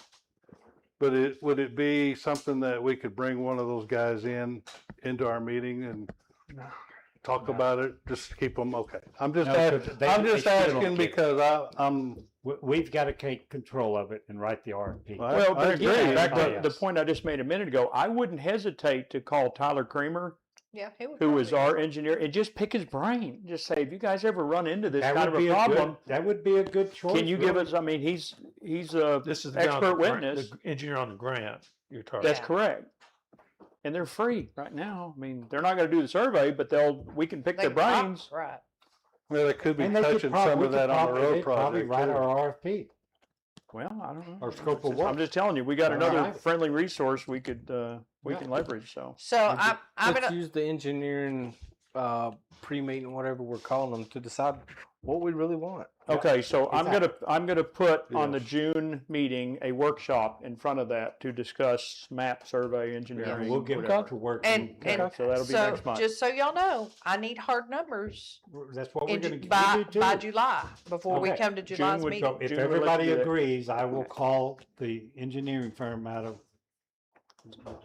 Paris or wherever they are Paris. up north. Okay. And I'll set that up Yeah, just now. call Tyler. He's a good guy. Just call him or And email I've him. got and- some time, if y'all are okay with me doing that. Yeah, they might get some work out of it. I mean, Yeah. they're okay. They're, But if y'all are okay with it, I'll go ahead and do it. yep. Sure. I don't have a Okay, problem. done. Okay. Okay. All right. So nobody signed up to speak on the budget discussion, but has anything like come up in anybody in the audience's mind you just feel passionate about? You want to get up and speak? Open the floor. I know this is just a riveting topic. I know it's. I still Certainly have what a I question enjoy. because I'm still new at some of the stuff that happened in the past and whatnot. So that's why I ask in questions more of anything else. And I'm only strictly speaking of budget processes, but our sales tax, use and sales tax is strictly for roads by an ordinance. Is that the way I understand it? Not by Because, law. because on the ballot, we put Okay. this 1.5% tax you're voting yes or no to will go for roads. So we For can't roads. change that. That's what the citizens approved. Okay. That's what we have to do. If we want to put something different on the ballot, we can. Otherwise, yes, it's restricted. That's right.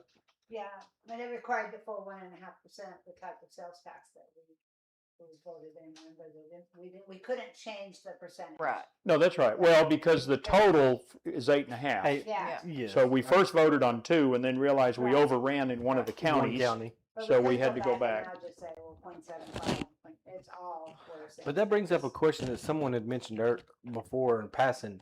Do we have to renew that sales We do. tax? Yes. We're going to And be, when is that? in November, we're going to have it on the ballot. And it could possibly fail, which changes that budget. Yeah. Could. Authorization and it's. So do we build two budgets? Well, you don't have any money then. Let's pretend like it's going to Yeah. continue. I mean, Yeah. we don't. Sorry. Otherwise, there's so many permutations. Yeah. We're still playing house. That's Come right. on, we're. You understand that's my job. I know, but we're paying How about precious it's gonna little be- to support our town. 1.5 pennies on a dollar. Oh, is- girl. Okay. How bad is that house gonna burn? Okay, workshop agenda 1 is done. Yeah. Thank you, Tracy and Doug and Teresa for Yes, very good job. getting us to that point. This is good. Okay, Now for the sermon. You can go home if okay, you I want. didn't know if you needed for Yeah. long range. Unless you want to hear Thank the you, sermon. You're Teresa. welcome. Thank you all. Okay, workshop agenda item 2. So I'm going to throw this out here. It's already come to us. We've hinted at it. People have stood up at the mic under general comments and made the comment. You know, we're doing long range planning.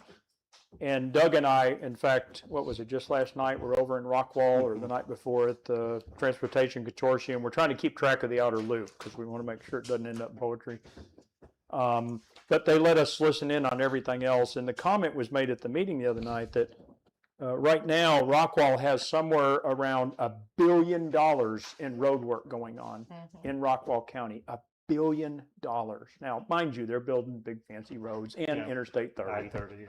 and all that. So, but the comment was made, they're way behind. In other words, that billion should be a lot more than $1 billion That's right. to actually do a good job of maintaining the roads. And so I think about, long range planning, and we're working on that. We're going to talk about the survey later in the meeting. But, I think in a normal town, long range planning would be, hey, do we want to build like a downtown? Do we want to build a park? Do we want to build a wet park or whatever? I think long range planning here is, does the math work? Is this town sustainable? Because we've got 29 miles of road that the town is responsible for. We've got 10 miles of road, praise God, belong to the state, 1565 and 986 that we don't have to worry about. And 3486. And 34, half of it for a little ways. Right. It includes the rumble strips, so those are ours. But 29 miles of road.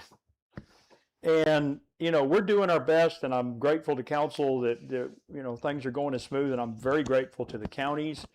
We just spent $14,000 or so the other day on 2326, which is a pretty major thoroughfare. I know, because while we were trying to pave it, there were hundreds of cars, trying to get around us. But that's just like putting little caps over the worst parts of it, right? That's not actually rebuilding or repaving. So I'm going to throw out there, just because it's as obvious as the sun coming up in the morning to me, we we are never going to have enough money under our current situation to take care of our roads. And so people, I mean, I get stuff from people, and some of you may, every week, and I'm sure they're out on social media ranting and raving about, you know, fixing the roads and doing the roads and all this.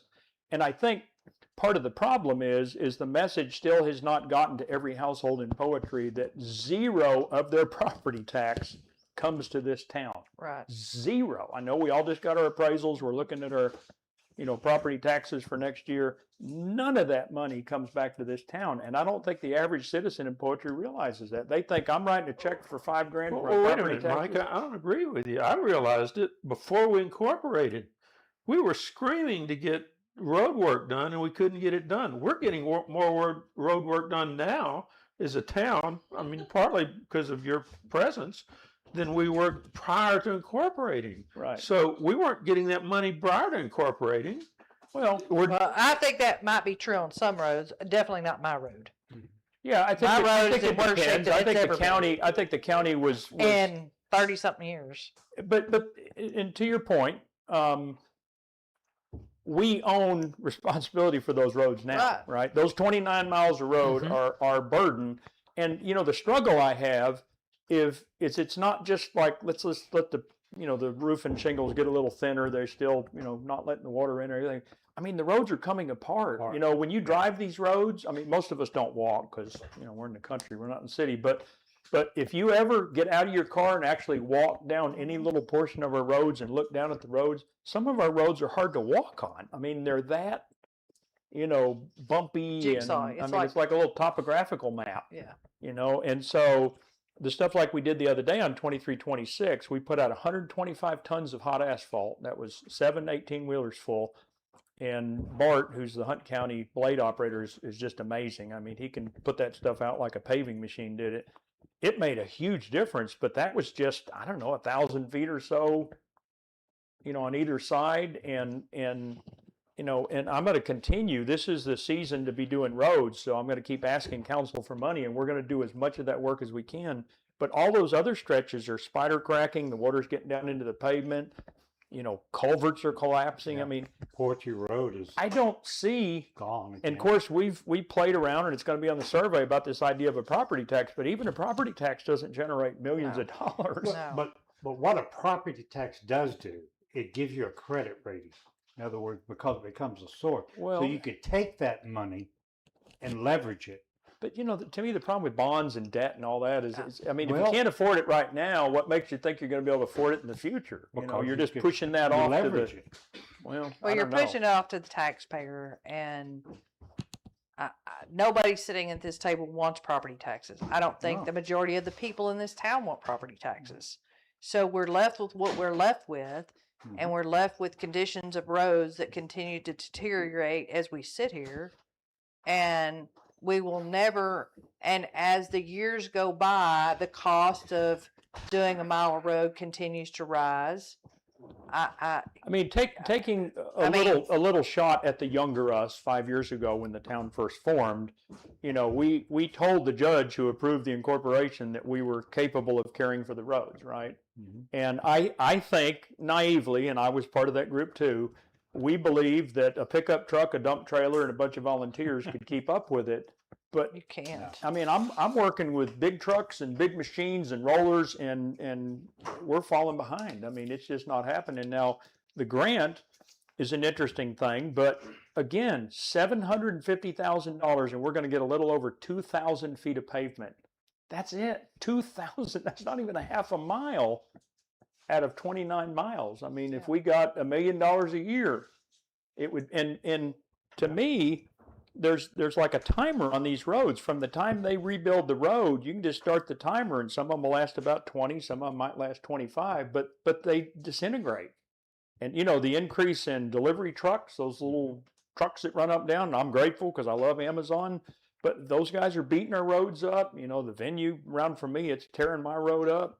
The garbage trucks, I mean, we did our garbage thing and it's a good thing, but there are still gigantic garbage trucks running up down their roads because we can't stop them, and they have the right to get to their customers in the ETJ, right? So we've got some things working against us. So let me just say before somebody goes over the edge, I'm not going to make any any sort of final conclusions. We're not going to take any action on that. I'm just challenging us as we do this long range planning, the planning on do we want parks and all that. That's fun.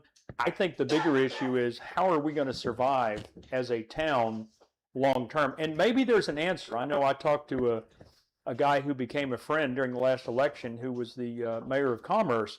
And he said Commerce actually came up with some kind of fee. There's something in the law that says you can charge people that live in a town a fee. And that It's fee goes to the roads. Road and bridge fee. Right. And they've raised a lot of money in the town of Commerce, apparently, to buy road equipment and do some other things to improve their roads because their population is mostly college kids who don't pay any taxes. And so they struggle with, But they also get a big chunk of money probably from the federal government. I don't know. I just think I would encourage us to keep financial viability as a super high Yep. priority on long range planning before we worry about parks and splash ponds or whatever. Because, you know, we got to pay. I mean, I'm going to do. Well, you couldn't get to them if you built them. Right. For the time I have, and I know the council, we are committed. We're going to spend every dollar we can get on roads and do the best we can. But I'm just telling you, over time, they're just going to get worse and worse and worse. And I don't know. I can't. I'm pretty good at solving problems. I don't see a solution. I'm not saying there isn't one. I'm just struggling to see one right now because, you know, the $200,000 or $300,000 we bring in a year doesn't go very far. Well, Mike, I guess I would come back to Doug's point, which you kind of brushed off, but I think it's real important. Not say Doug, Dale, my good friend Dale, is it, you know, having, and I'm not for a property tax either, but it's more than the dollar of property tax. Every city, you get bond money. And for example, why is Rockwall so far behind? Because they ran out of bond leverage. Right. You have to have certain ratios met to be able to get bond money. We don't have any ratio, Right. so we don't qualify. We don't have no no debt. tax. We have no debt. So with a property tax, it's more money than just the dollars accumulated. It's the leverage that you get with it from the bond issuers. $800,000 would probably raise about $6 million. So I guess, Mike, But coming that's only back when you 6 miles said, of road. when you said But there's, it's A whole lot better than you nothing. said you don't see a way out. Well, I don't like it, but that is a way out. And I agree with Dale. We don't agree on everything, but I agree with him on that, is that there's a huge impact. And to that point, Tom, I bring up in support of what you've said, because when I was talking to the grant administrators and things, I mean, one of the things they want to know before they start giving you money is that you're trying, Yeah. right? And if you haven't implemented a property tax and you haven't implemented other fees and things, they're like, listen, you're not even trying to support yourself, so we're not going to give you any that's money. the brick wall. So if we want to go after additional Yeah. grants and other funds and things, we have to show as a town that we are making reasonable effort to support ourselves, right? We can't say, you know what, we don't want property tax, we don't want sales tax, but we'll take your money. They're like, no, we're not giving you any money because you're not even trying. So anyway, that's a way some out. skin Not, in the game. and not something I like, but on the other Right. hand, it is a way, an alternative. I'm ready to be amazed. I mean, I'm just telling you that, to me, that needs to be a very high Well, priority. and then we have to figure if we were to go down the property tax road, and as much as I don't want to do that, it's in the future of this town. There's just no way of getting around it. Then you had to figure out, okay, so how am I going to implement a property tax without a boundary survey? Where am I going to get the funds to have somebody besides Teresa's going to have help, that it's a full-time job. So there you have another salary involved. And, you know, we don't have the general funds for it. I mean, you take somebody that does property taxes, you're looking at an $87,000 a year salary minimum. Yeah, well, again, and I think it also comes down to, you know, as a person that lives in the town, and I do, I own land like the rest of you, is do you appreciate living in the town of Poetry, and are you willing to help support the town of Poetry, right? I know we floated in past council's fanciful ideas of we'll just get people to donate money and volunteer, but you're not talking about sums of money that are going to mean anything. Never going to get there. I mean, nobody's going to write checks for hundreds of thousands or millions of dollars because they love the town of Poetry. But I think if each of us is willing, to contribute, I mean, I would pay a little bit of money to have a decent road because I understand roads cost that much. And if we want to be a town, that's just part of the cost of doing business. But Well, and this is what really kind of throws me aback is 2452 has a brand new stretch of road that's not in the town. beautiful. If we were not a town, would we have it? Well, I don't know. To Tom's point, I Yeah. don't know. I mean, some Right. of our roads probably were neglected under the county. Right. Others, I think, I mean, one of the roads next to one of my properties got paved a few years ago just randomly. I don't even know why they paved it. Nobody uses it. But it's a beautiful road. They just redid it. And I don't know. I mean, what we were told, this is prior to incorporation, we were told is that our local precinct is hard to get money for here because the bulk of the people live up around Greenville. And so Well, we that's where the road work money went to, not out on my Well- 2434. Well, that's when you had a county commissioner that was fighting for his precinct too. Well, some of that's relationships. And I think, by the way, key to the success of this town is going to be us as a town continuing to have good relationships with our judges, with our commissioners, with our congressmen, with our senators. Right.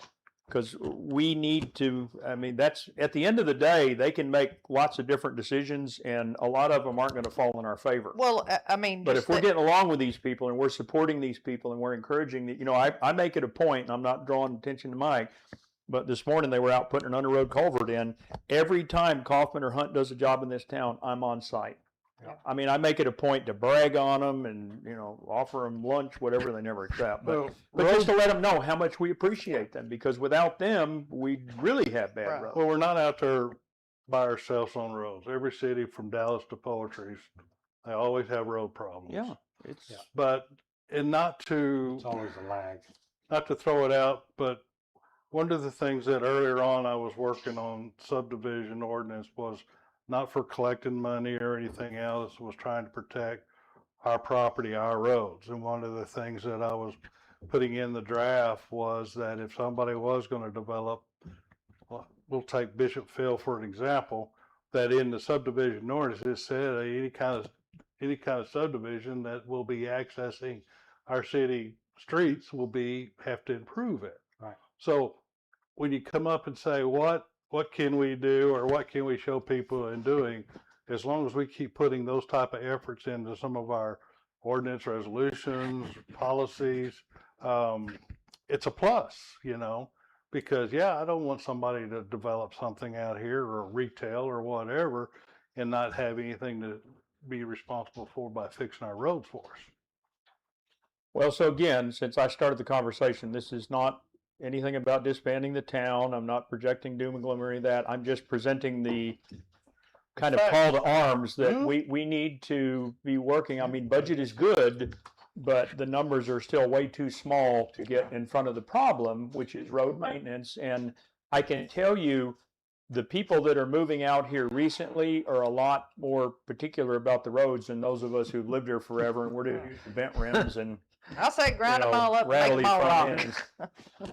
And they just, and again, a lot of it they just don't understand. I have side of the road conversations from time to time with people, and I'm like, okay, you need to understand, that the money you pay to the county does not come back to the town. It doesn't.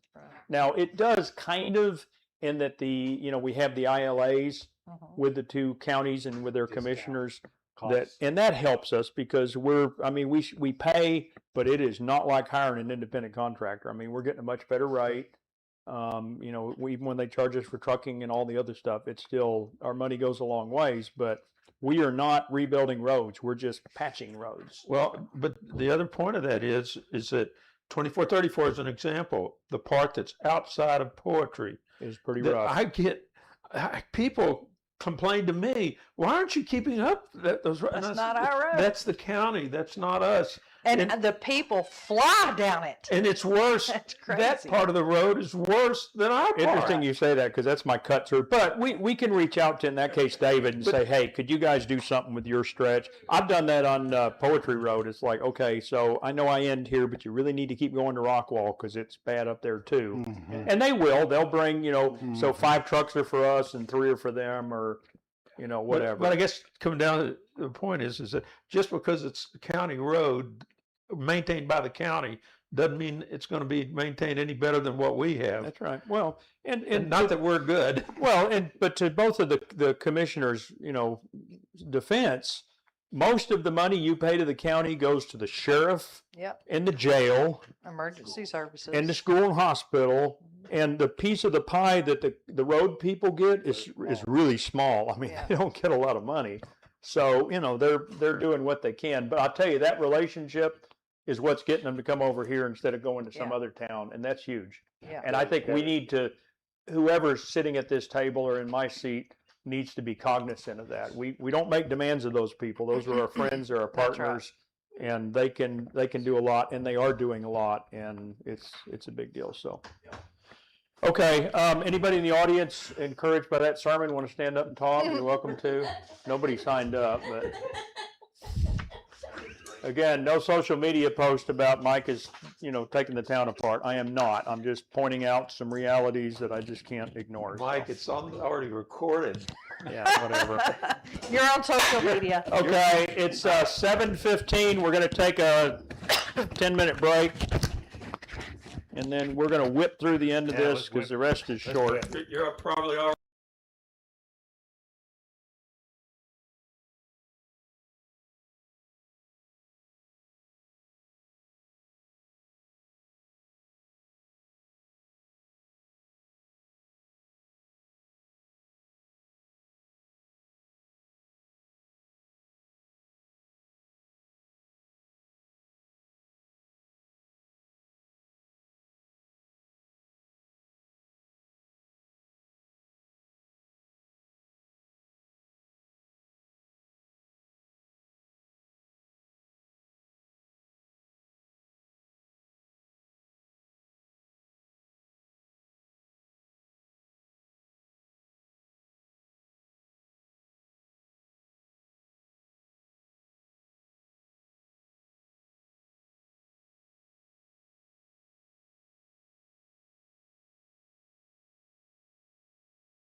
Order at 7:23, and we're going to jump into the regular part of the meeting, starting with items of community interest.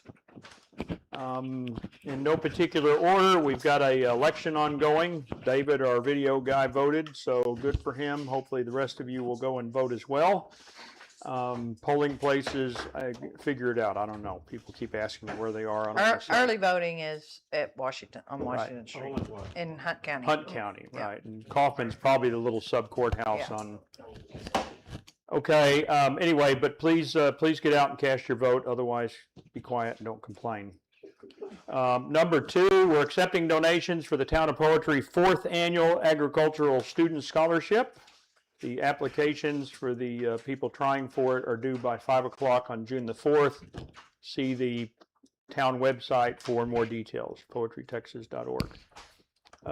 Number 3, Poetry Community Picnic. This is not town-sponsored. In fact, the little flyer doesn't even say it's to do with the town, but it is. It's us and our neighbors and friends. That's going to be on Saturday, June 27th, and we're going to be checking out the new Campground Cemetery Pavilion that I think Terry helped put together years ago, up at the end of 986 there at 2326. So come out and join us for that. I think Teresa and Debbie and some others are the organizers behind it. And as always, thank you to Hunt and Kaufman counties for their continued help with our road maintenance. I mean, they're doing great stuff. We're getting a lot of work done, so. And don't we have a farmer's market in June? I can't remember. They coming up, I don't know. Farmer's There's a market. bingo. I think there's a bingo in June 16th. Anybody know the bingo? I think it's June 16th. Okay, That's a Saturday. okay. Farmers Market, go check that out. That is always good. Check the website. Laura's been really great about on the very front page of the website. Community You don't even have to click. Just go to the front page and she's got everything going on in the town of Poetry right there for you to see. Okay, reports. Let's start out with the financials. Any questions on any of the reports? Thank you to Miss Teresa. You'll notice the print quality of the reports is much better this month because now she's giving me PDFs instead of scanned because we got her computer figured out. So. I want to report one change to the budget, Okay, page 2. Budget first actual. okay, budget Yeah. actual, okay, Yeah, so page this 2. is an actual number. Pothole signage, 6,100. Mm-hmm. That number should be 42,000. What was it called? 6,100. 51? 6,100, very bottom of page 2. Second page. Uh, That should be $42,008.20. $8 and how much cents? 20 cents. Okay. Okay. It doesn't change the other numbers because it had to do with the figures 6,100 pothole signage and road related, which was up here. We moved that to capital expenses, and I think we discussed that Okay, last meeting. doesn't change the bottom line, so Yeah. Tom will be happy. Tom Yeah. likes to know that we have money, Yeah. and that's a good thing. Yeah, actually, we got almost $200,000 in the bank. Shh, don't tell anybody. Good. Okay, quick reports. I'm gonna start talking when we get to Hunt and Kaufman County. Anything before that? Okay, sales tax is good. Okay, so we're gonna have an agenda item in a minute where we talk about this, but I've actually managed to spend all of our money and then some at Hunt County, so we're gonna be coming back for some more. We're still carrying the balance with Kaufman. Remember, Kaufman told me a month or so ago they don't want to keep our money anymore. So as soon as I burn that down, we'll just pay them per job. They don't So want to they be have, in the. so when they banking. do that, they have to go back in front of the county judge and get it approved and all that. Kaufman gets every job we do approved with the judge. Hunt does not.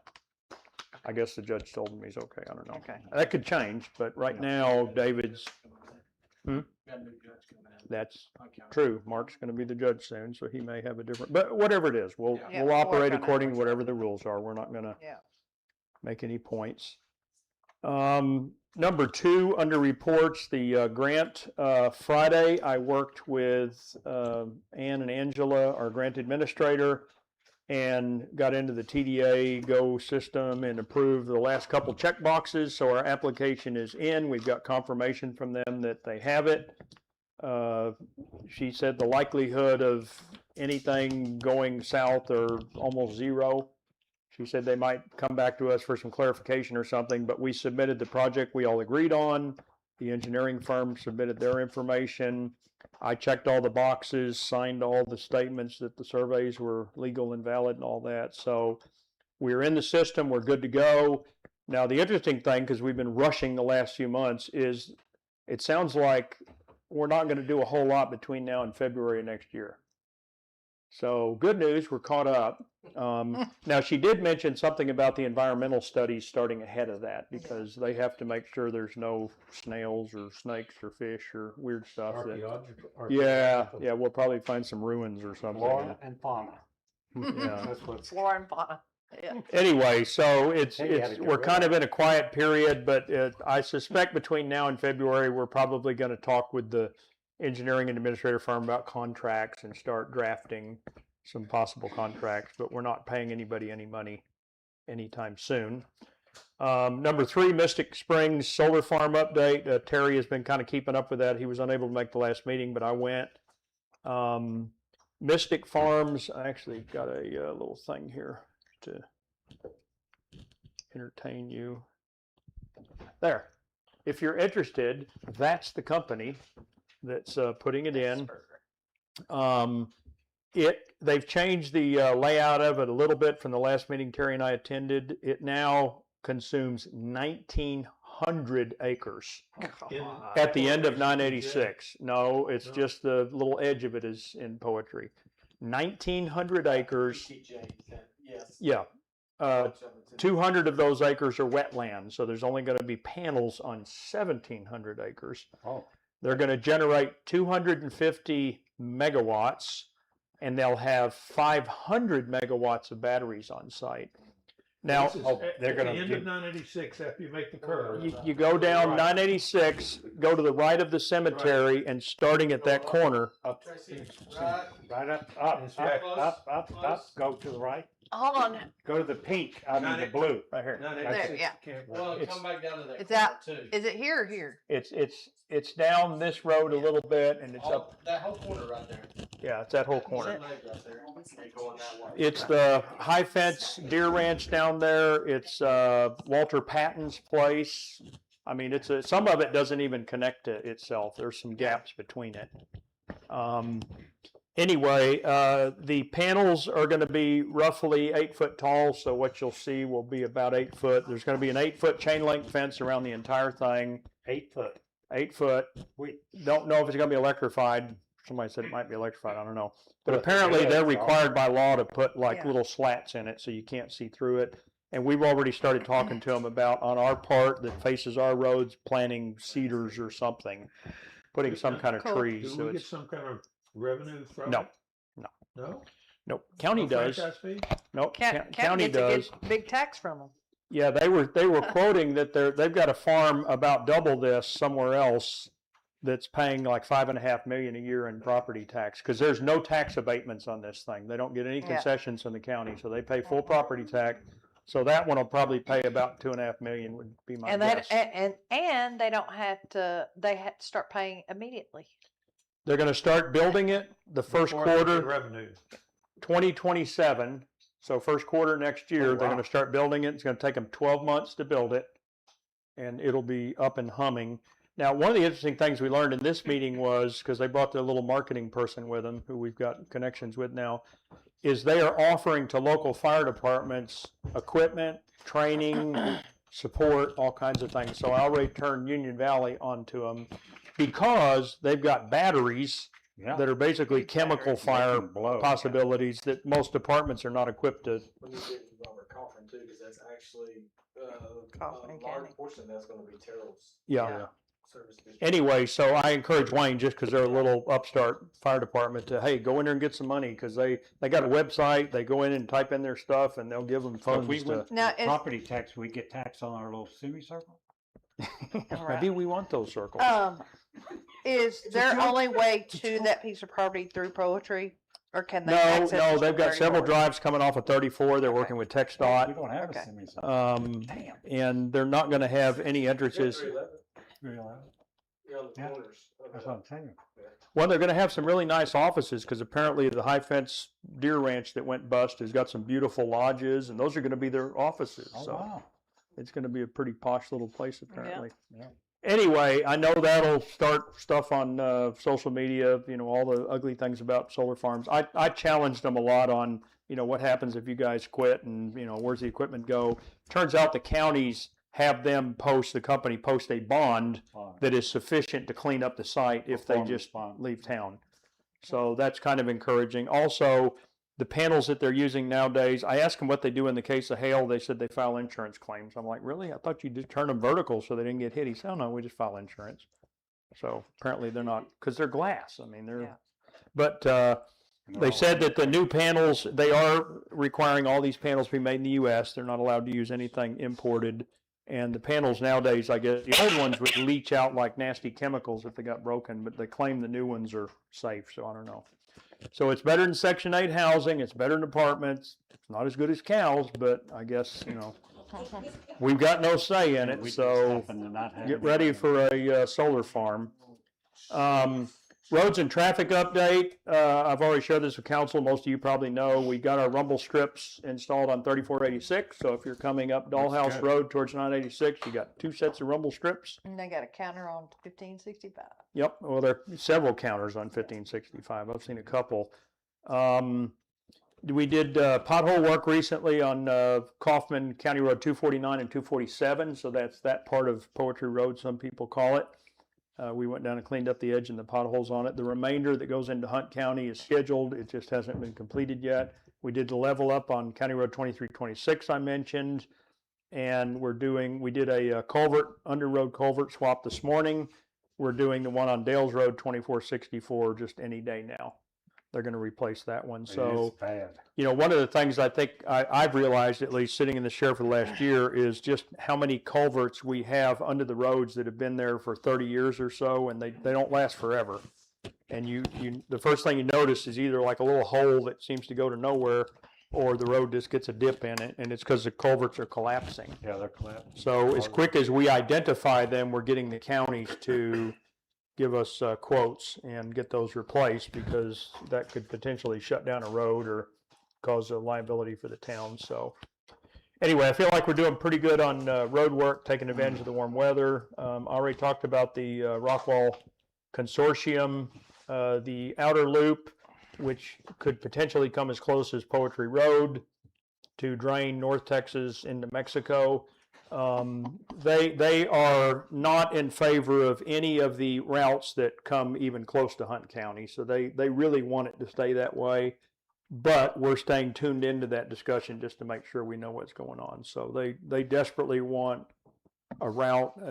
Rockwall is not a big fan of it just because they don't feel like it's going to bring any business to Rockwall. It's just going to be people passing through, kind of like Poetry Road is to us. It doesn't help poetry, but it sure gets us a lot of traffic.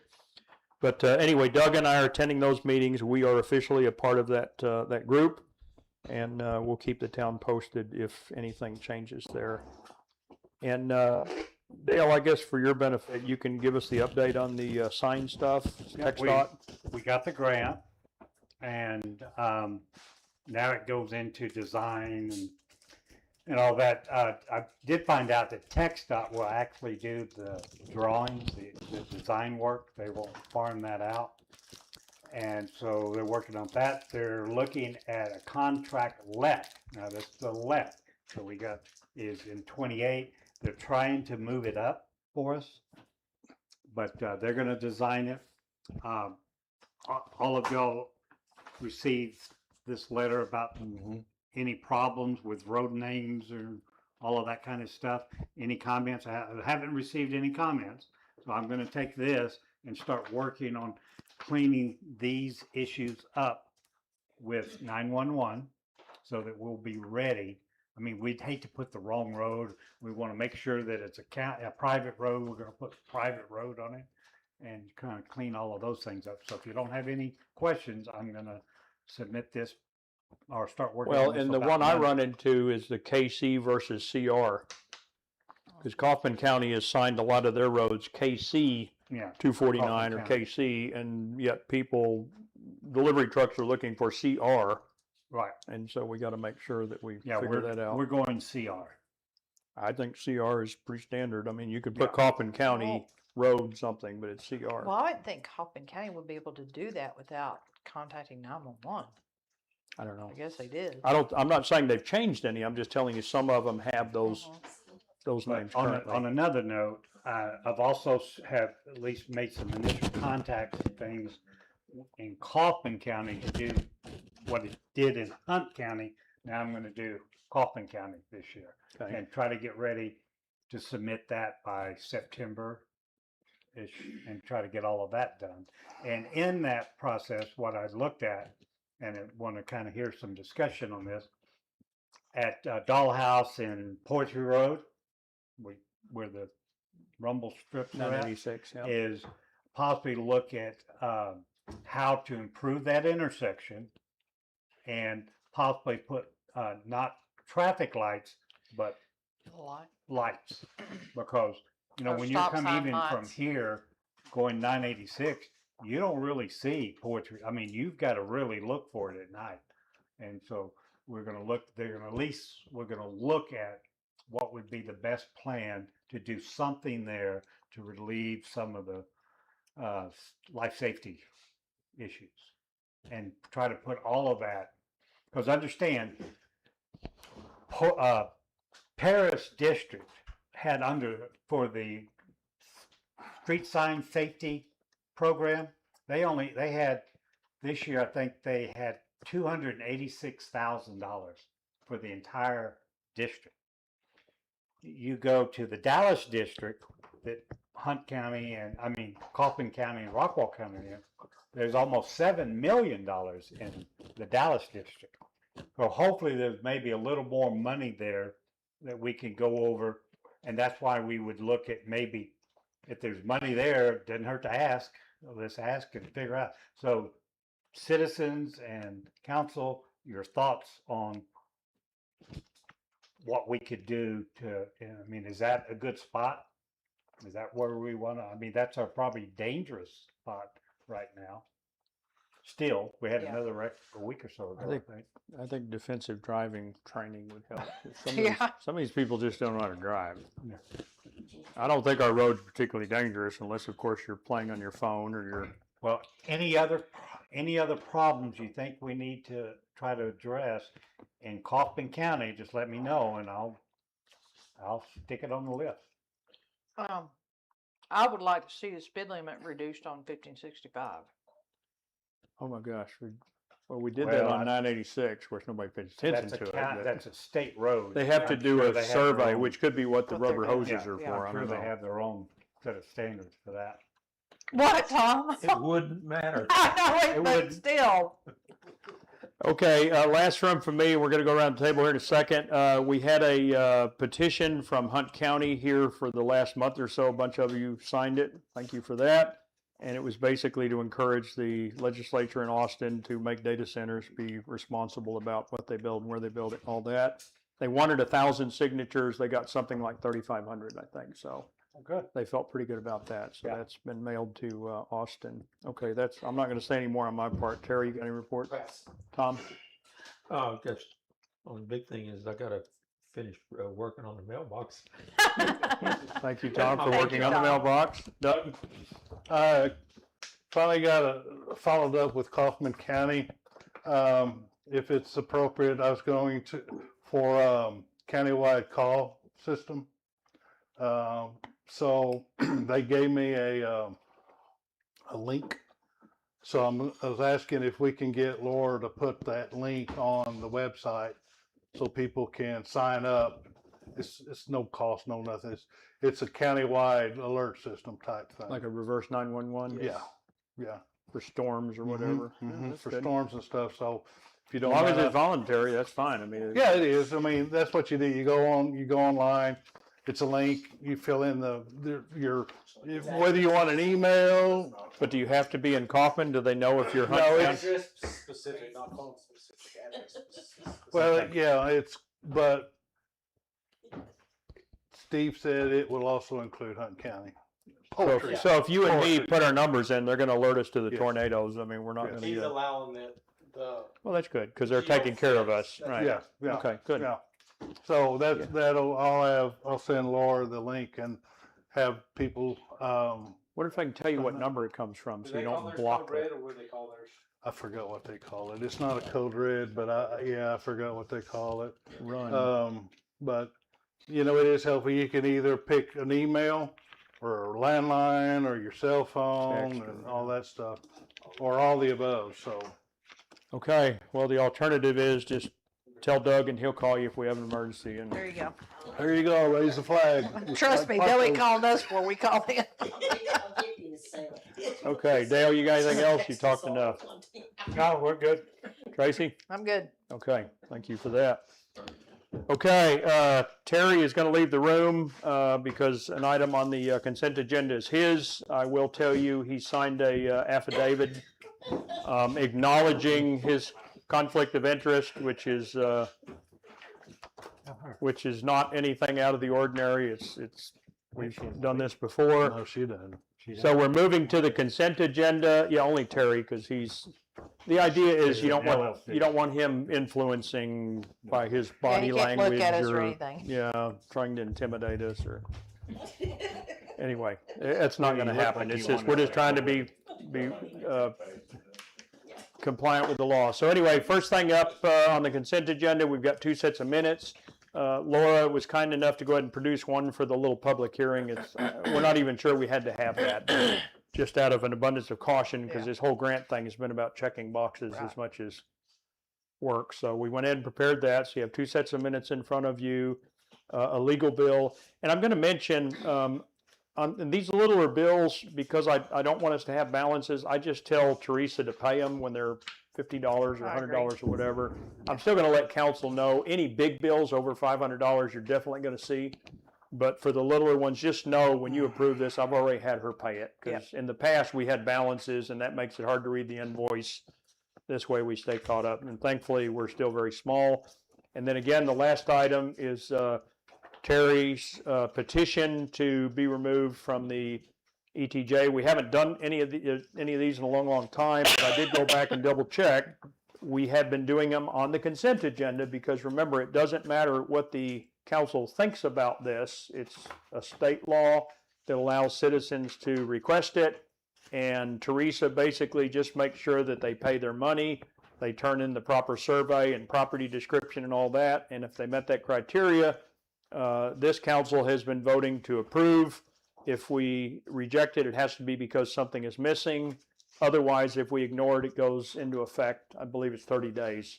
It automatically becomes active. And then Terry also turned in a protest on the payment thing. That was just something that we learned from our attorney, that people have the right to say, I'm paying this, but I don't think I should have to pay this. And that'll probably be part of a later conversation that's not specific to Terry. But anyway, so all 4 of those items are on the consent agenda for consideration. Do I have a motion to approve?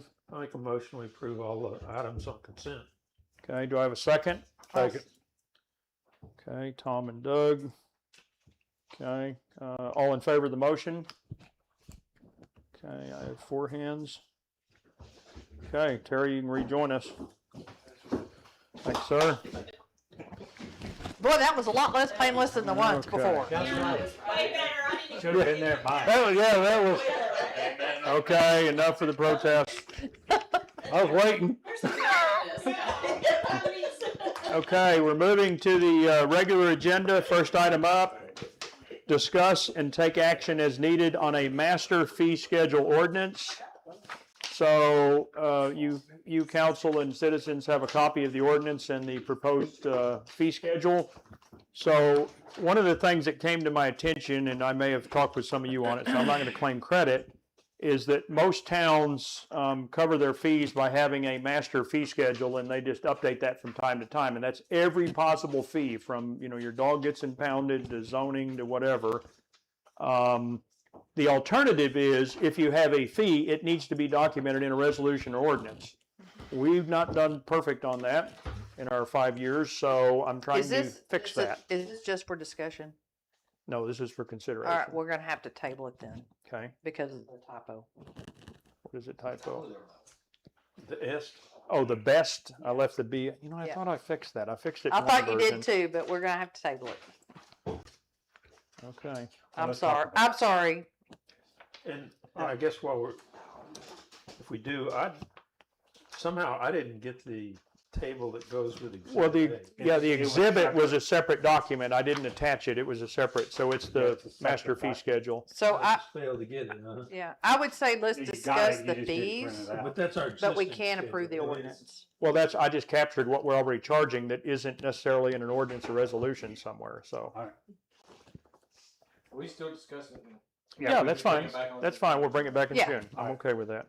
Okay. I'm disappointed because I I've swear done a I little caught bit. that, but Well, I emailed you, so. I've done a little research on this, and we cannot make a profit on fees. that's correct. Right. So, have we tested these amounts at all?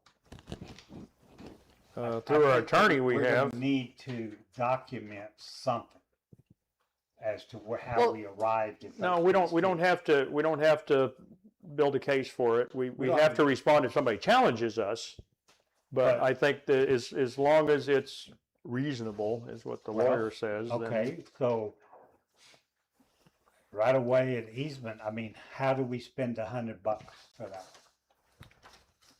Quite a bit of secretary time on that, Yeah, emailing back and forth. Okay, that's what, but Yeah. I think, just based on what I've read, I mean, it becomes, We have to look at, if you're making too much money, it becomes a tax. no, I get it. well, that's correct. Yes. And so we And we need do have to, to do some kind of smoothing too, right? Not all of them are gonna take as much. they're not all gonna, right, we have to do it's some law type of of average. I can tell you some of the right of way, I mean, we had a big battle with AT&T a while back where it turned out they have a It costs me. agreement with the state of Texas that overrides whatever we do. Well, we didn't know that, so we're arguing and meeting with these people, and I mean, we spent way more than $100 on it. But most of them We we haven't don't. weighed them, and if you go back and listen to the conversations on the ETJ. It's on the ETJ removal petition. I mean, we argued at this table for quite a long time, and some wanted it higher, but this is actually set a lot lower that day because We start getting the map fixed, we're gonna spend a lot of money. I mean, and it's that's not the gonna be deal. That's cheap. not. Yeah, we haven't paid an attorney for or an engineer for No, I any know, of that. it's just, we just gotta be careful, that's my only point. We have to Yeah. be No, careful, that 100%. we don't just pull these numbers out of the air. Well, that's exactly right, and to And your, are these numbers sufficient? Yeah. I don't know. Well, they are for now because we're trying to set our feet. All I'm doing is documenting what we already That's right. have. If we wanna change them, we can do that, but this is the place to do it, and as we add fees, this is where we maintain it. So do And we want to add a culvert installation permit number? It's $0. We're Okay. charging zero now. We If just we want them ever- to We'd have tell to us so we can change make sure it's right. It's already on If we there. ever decide to charge that fee, because we recorded that we charged $0. That's If correct. we decide to charge $15, We would have to redo the ordinance and, no, not the No. ordinance, just the fee Just- schedule. okay. But you Well- could also That's waive right. you could also waive a fee. If somebody comes in and for whatever reason, we Make could an say we addendum could to the waive the ordinance? fee. We can just change 'Cause the exhibits. A lot of times we've done waive fees, especially if it's in the benefit of the city. Well, in fact, to that point, Terry, before we lose it, section 1, David changed the language, our attorney, future changes may be made to the fee schedule by resolution or Yeah. ordinance. So either one is Right. acceptable. Okay. Now, should But we then have all this this remains reference? when we just change the exhibit page. That's correct. We just Okay. update. So Yeah. this would be the exhibit page, the That's master correct. fee This is schedule. exhibit Okay. A, and I put a date on it So because it make needs sure to you be, put on there exhibit I can do that. as it refers to in the document. Well, and I'll make it part of the document. I'll Okay. attach it. I kept it separate because I Yeah. wasn't sure how we were going to Yeah. mutilate it. Okay, any other changes to the ordinance itself, I've got the spelling correction best. I think actually that if I had the citizens packet, I bet you it's correct in the citizens packet. I didn't Tom, find did it. you find any more spelling? Did you find any spelling? No, Okay. Laura, I have to struggle to find Yeah. any type Well, of- I was just reading it. I'm like, wait, that doesn't sound right. That's one of the. Well, in So- fairness, Laura didn't do this. She was busy doing other things. that were Oh, okay. equally. It's Me your and fault. I did it, and then the attorney changed two Well, there you words. go. And, yeah, that's the go. So we're not going to charge for PRs anymore. There's not a fee for PR. Yes, there is. There's not a fee Well, for in the the action past, of a we've PR. charged for, all kinds of different things for copies and time. but and- yeah, that's allowed. But we're not. But according to Teresa, we have not charged anybody anything for PIRs in quite some time, Yeah. and I think Okay. that's appropriate. I agree. So this ordinance, is it a new one?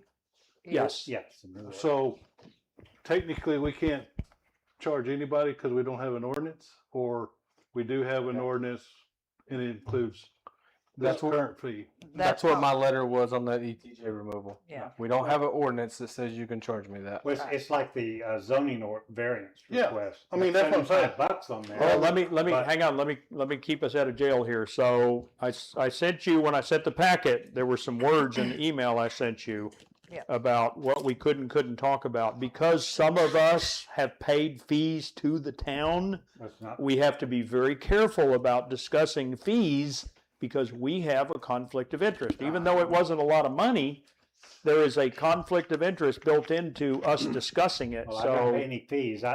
My point is this, on the zoning variance application, with the $75 is on the application. that is correct. It is on the Okay. application. But the gentleman that was here, he was ready to pay it. But can we truly charge it? Yeah.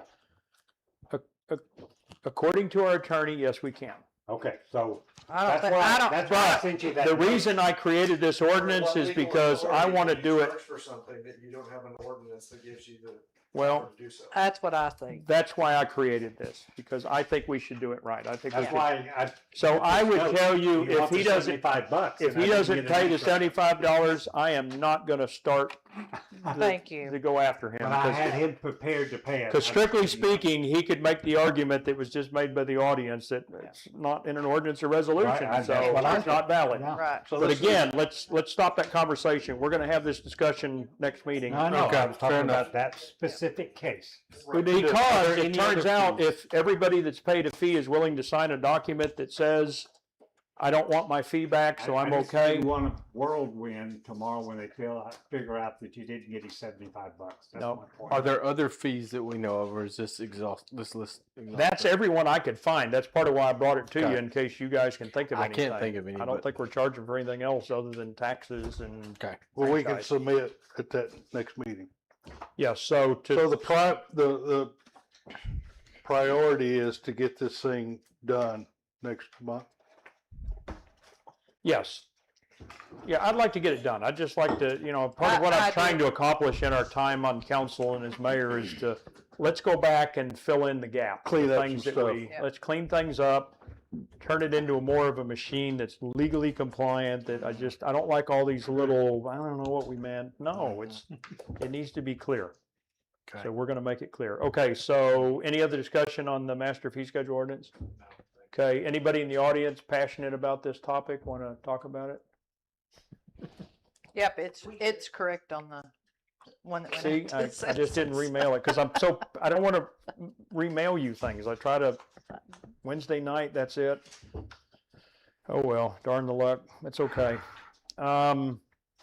Anyway, regular agenda item 2, discuss and take action as needed on adding $10,000 to Hunt County roads. So as I said here, and I actually printed out, our escrow with Hunt County, we have 2 outstanding projects with them that are already approved. They're on their schedule. It's just going to be a few days before they get them done. We've got Poetry Road, hole repair and edge repair, and we've got an under road culvert on Dales Road. Was it 24? What's your road, Dale? 64. 2464. Those projects are about $3,500 or so. So when we get done, we will be $2,128 in the hole with Hunt County. Yeah. Okay, so I'm negative right now, and they're not gonna stop working for us, but I don't wanna be negative. So, my request is for another $10,000 to put into escrow with Hunt County so I can keep going. I'd actually like more, but I'll be humble and ask for 10,000. 108,000 is at the end of the month in our road balance, so it's not like we're almost empty. Well, because like 23, 26, I mean, $14,000 did a lot of good. I mean, Yeah. a lot of people are enjoying that road because it's a whole lot smoother. I'd like to do a few more big stretches like that, but that can be $10, $15, $20,000 pretty quick. Well, I mean, honestly, I'd like to at least see you come back every month with $10,000. Well, and again, we've only got a certain season we can do road Yeah. work, right? Or So, do more now. I don't well, care. I It just think needs to we be go a little increasing. heavy now because in the winter it stops. Yeah. And when we get a lot of rain, it stops. So I'm trying to take opportunity. And by the way, they're working us into their projects. They're Do carrying you for the want rest of the do you county. want 14? I'll take whatever you give me. I'm asking for 10, but you can give me as much as you want. I mean, So- Tom and Terry and I supervise it, so it's not Yeah. like we're out. We discussed the project. Yeah, we're not doing Well, anything it's on willy-nilly. the agenda here, it's 10,000. I'd say, go ahead and do it. If there's an issue, we'll add more money next month. That's fine. Okay. Any other conversation on that? We'll go to the room. Anybody in the audience want to talk about? Darn it, I should have asked for more. I told See you. what humility I gets you? been telling you.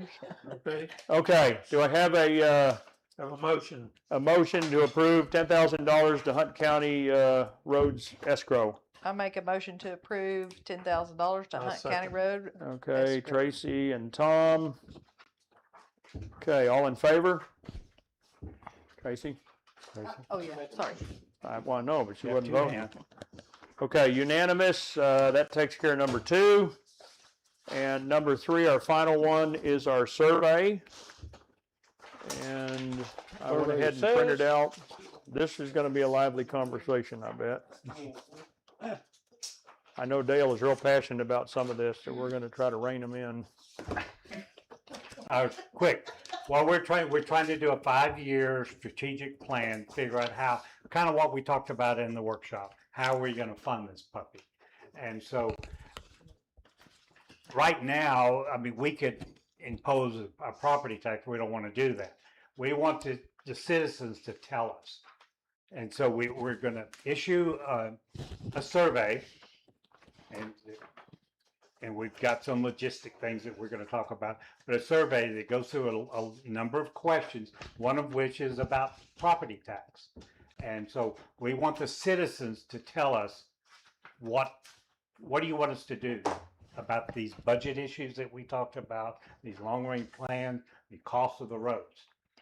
So our idea is to have this survey, and then we will need to capture a little bit of personal information we have right now, name, address, email, or we could pull it back to just an address. But what we don't want to do, what we want to try to do, is control it enough that we don't get a bunch of mystery surveys. We want to hear from the citizens.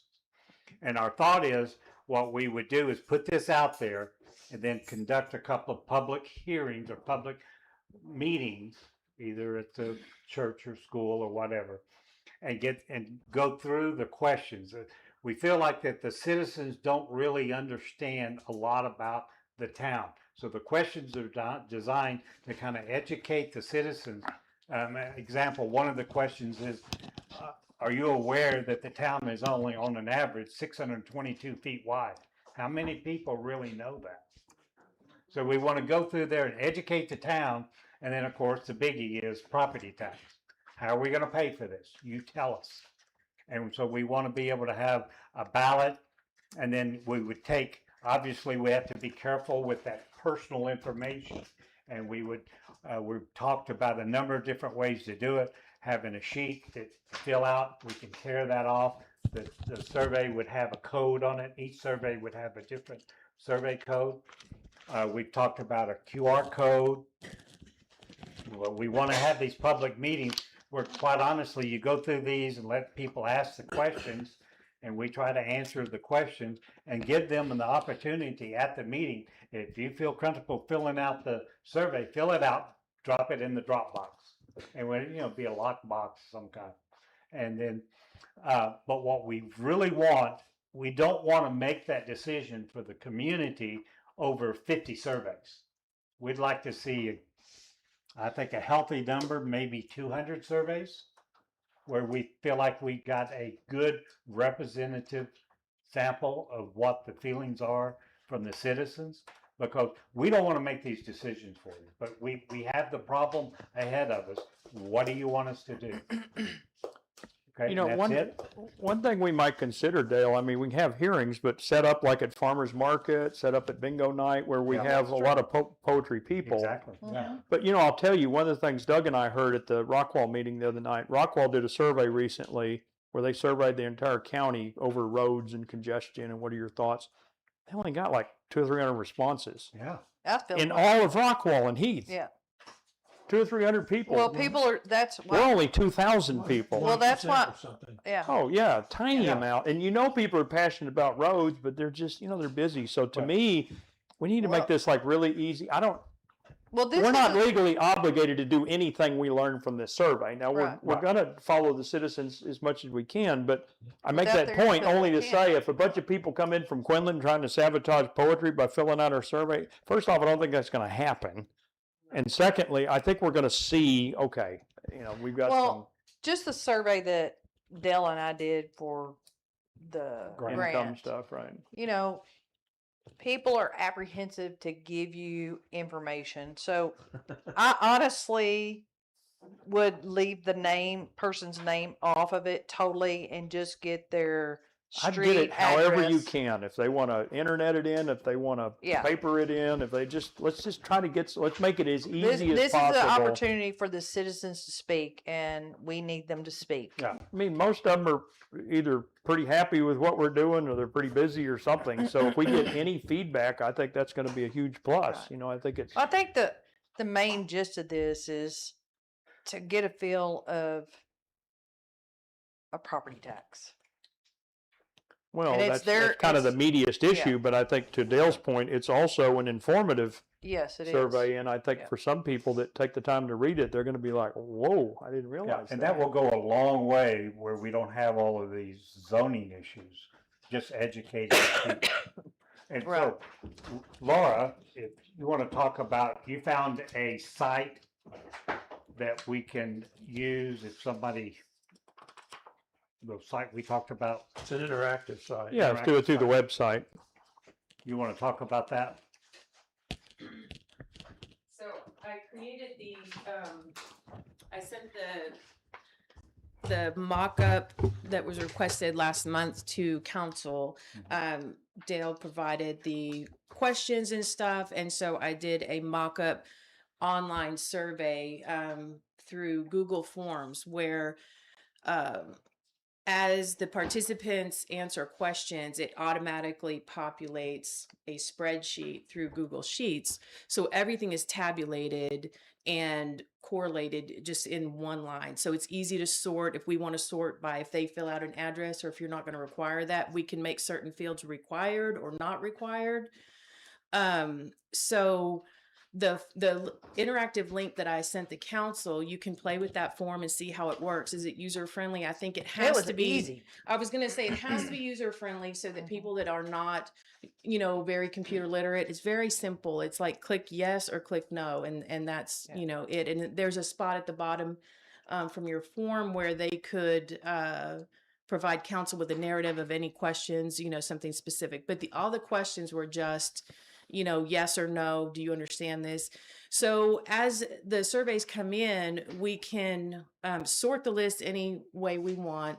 I think it works pretty well, and it eliminates any input errors. If I understand, we will have some in the community that want to do a paper copy, and that will be fine. We can process And as we'll many be of able those. to transfer that to. Yeah, the we'll I just can type it in. transfer those Yeah. in, right? And so we will do double, triple checks to make sure that any paper forms are correctly recorded in the system, so that we will have accurate information from any citizen that takes the time to fill out the forms. So I think that this particular form, if you have you know, kind of played around with it, I think it's a usable form. and I trust it. I know that we've talked about some issues about this stuff is not highly sensitive. We're not asking for people's social security numbers and their income. So council can decide if we want to ask for a name or not for a name, or for their address, the property address. We can include that or not include that. It's up to you. We can have I whatever don't information think it you asked for want. my name. It just had my email address popped up. On that one, it didn't, No, but But we would need more specifically, because we need to make sure that they at least own property, they're citizens or own property owners. We would need to know, we would need a poetry address. Would have to be that specific, wouldn't we? So, Well, what? I had a question on that. Is some people own property, some people rent, and some people just are there. They don't own or rent. They're family members or whatever. So I think it needs to be clear on that. Well, It's and not I just say That's what we're anybody. talking about. I would say anybody. Let Yeah. anybody fill it out. Well, Anybody that could potentially vote in this I'm town. just saying, Tracy, Yeah. if I there's get the it. 3 categories, Right. or roughly 3, if we're, rather than ask, do you own property, it's do you own it, do you rent it, or just live in the fair town? enough. Yeah. Or do we Yeah. care? Because the people that are not I don't care. in the city area, I'm not going to waste my time filling out this survey if I don't live here. Well,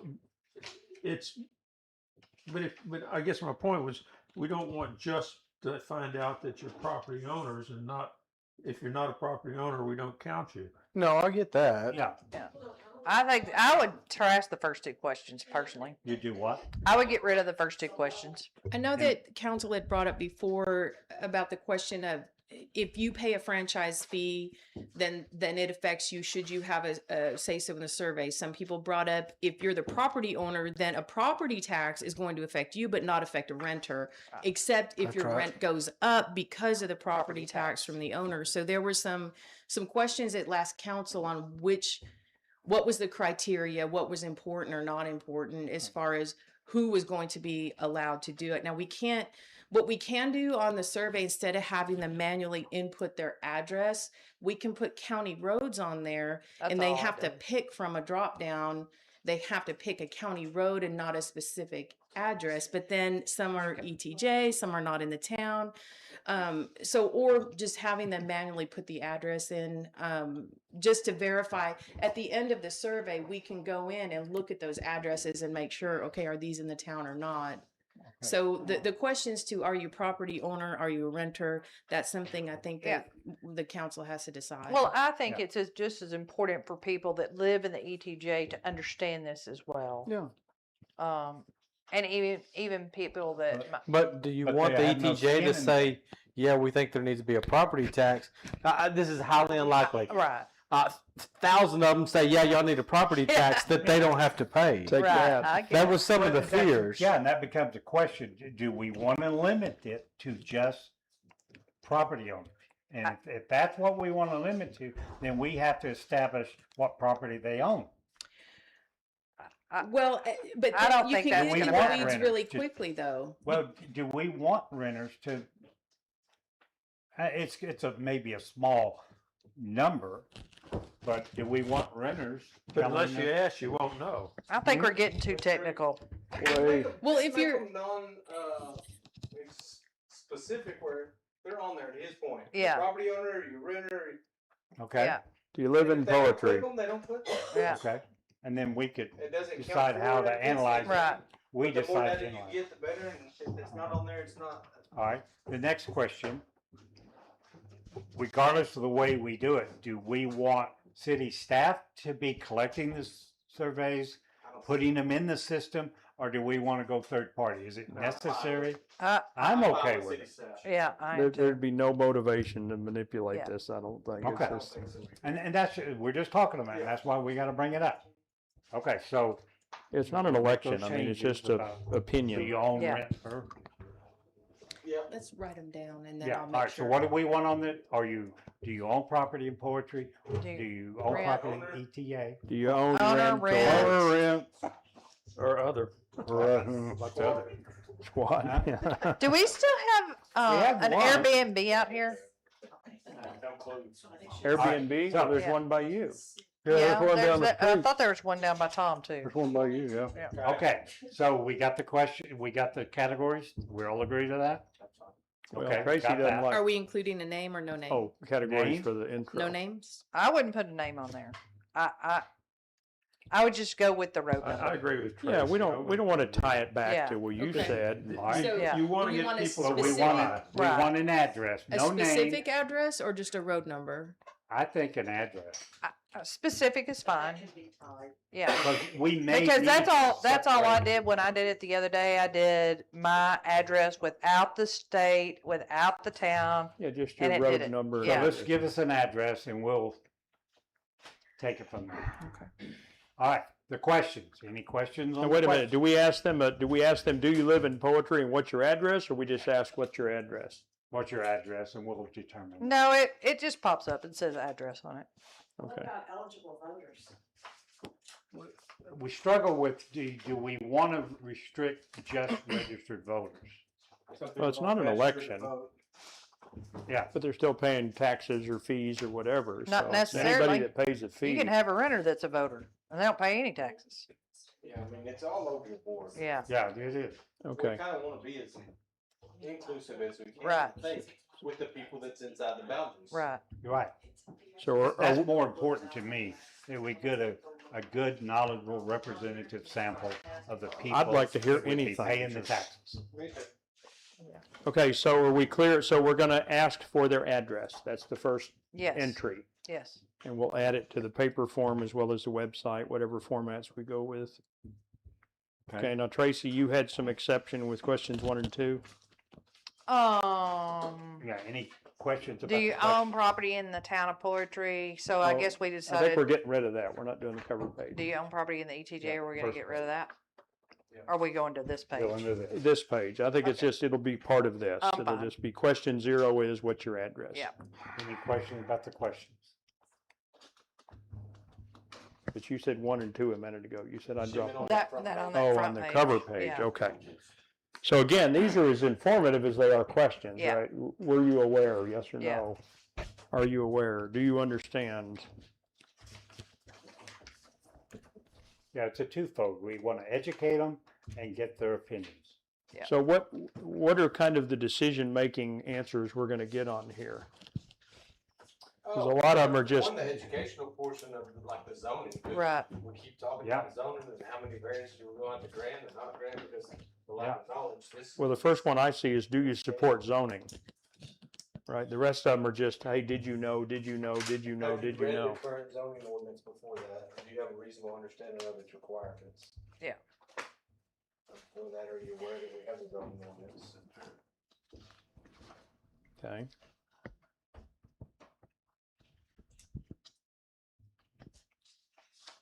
And Okay, and educate then them the- about the property taxes. The or, I mean, crescendo is about the number 10, the property tax. tax. Yeah, I think the boundary portion at the front of it, that's why me and Bill put it at the front, is extremely important. We're still fighting the education piece Yeah. of what our town looks like. Agreed. On number 4, where it says maintenance approximately 20 miles of roads, actually, we say the previous. We're page, Yeah, gonna we're change gonna that to change that. 29. 29. Then we haven't talked about this after it says 27 miles of roads and bridges, future possibly 2027 ordinance enforcement officer. We haven't had a discussion in the council about that. But we're just getting their opinion. I mean, eventually, the more ordinances we have, we're We can gonna take the have date to. off to Tom's point, I would agree. Let's Yeah. just take the date. Wait, The which, future- number 4. Future? Yeah. Okay, Future. Yeah, that's fair. I mean, possibly it could be. I would take, yeah, I would take, Yeah, could be. I would take enforcement officer out too. Just put enforcement for now. yeah. I agree with that too. Okay. so we Alright. took out 2027 possibly an enforcement officer. Yeah. And we're changing 20 miles to 29. 29. Some people, I've used compliance instead of enforcement.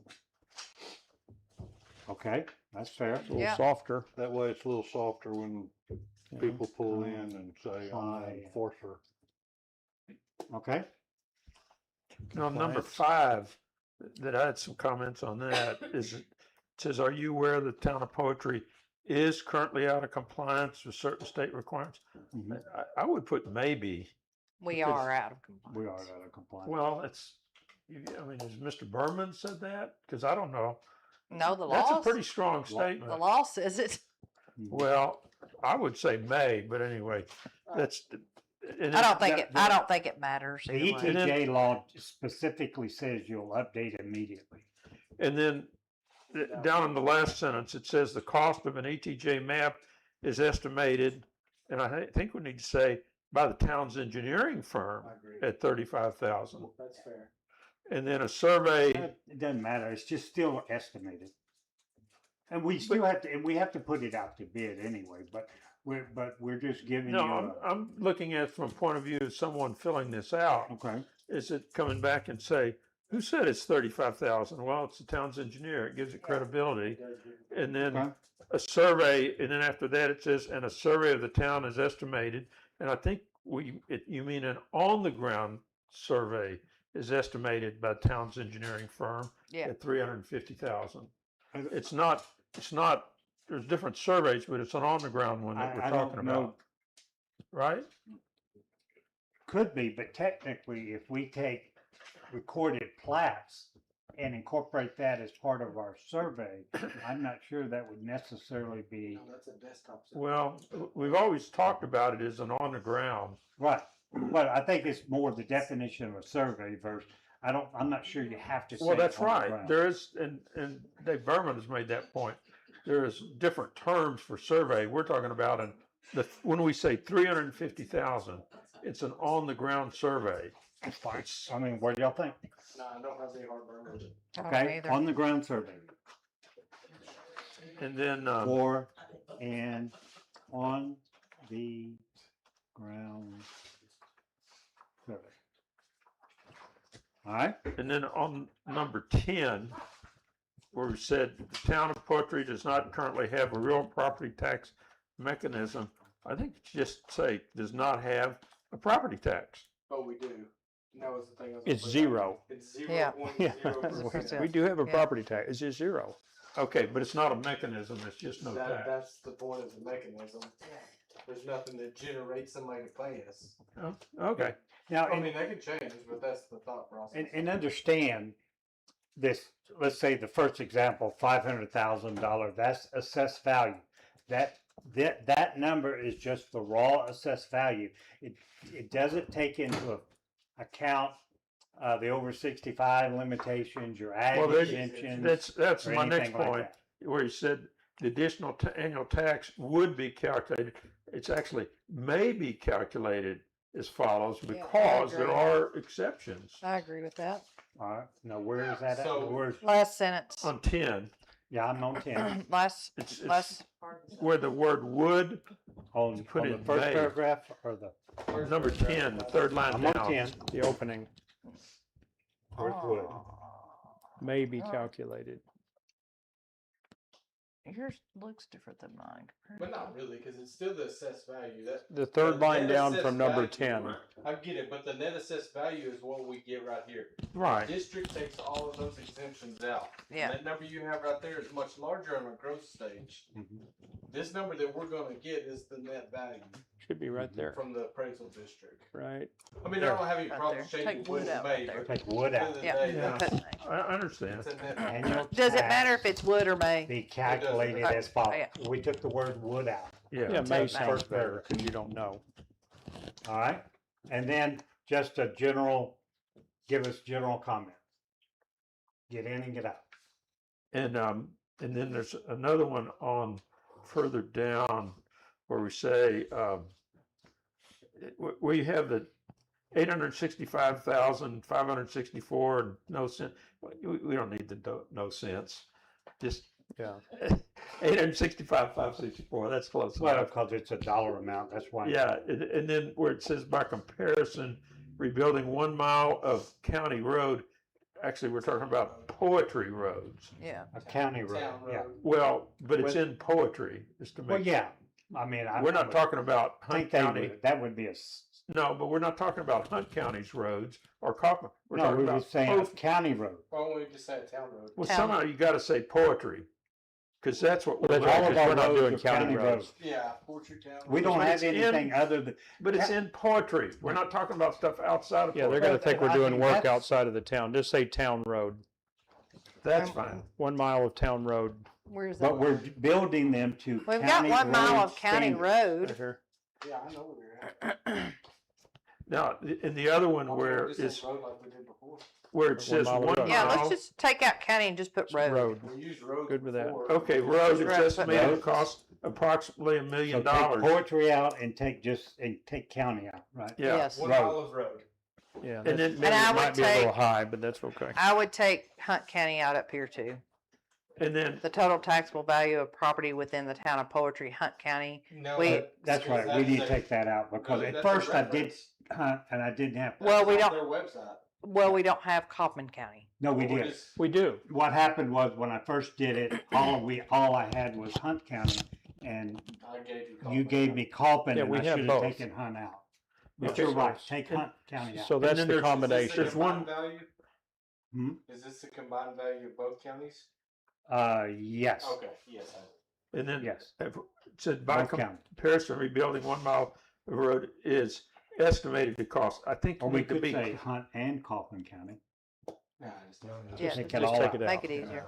The town. Okay, And that 1 mile of road and its substructure may be approximately $1 million. In That's other a words, worst case. We know you can pave a lot.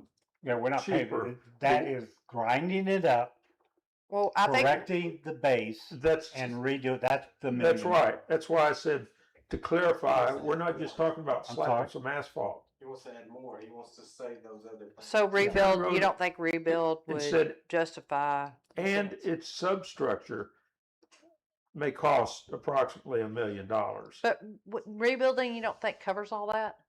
No, because that's a vague term. It could be just slapping some asphalt, or like they did Cap. when they put in 2434. But One all of the the guys that was citizens- there told me they just came in and they did a grade and slapped asphalt. Put it back They like didn't it do was. anything. Put it Yeah, back but like it was. I But thought we're there talking were, But about- that would be, there If I were understand the certain $1 million terms. from our grant work, I- Couldn't what that is, be- yeah, couldn't that what be is the grant? Do you explained remember what the grant said?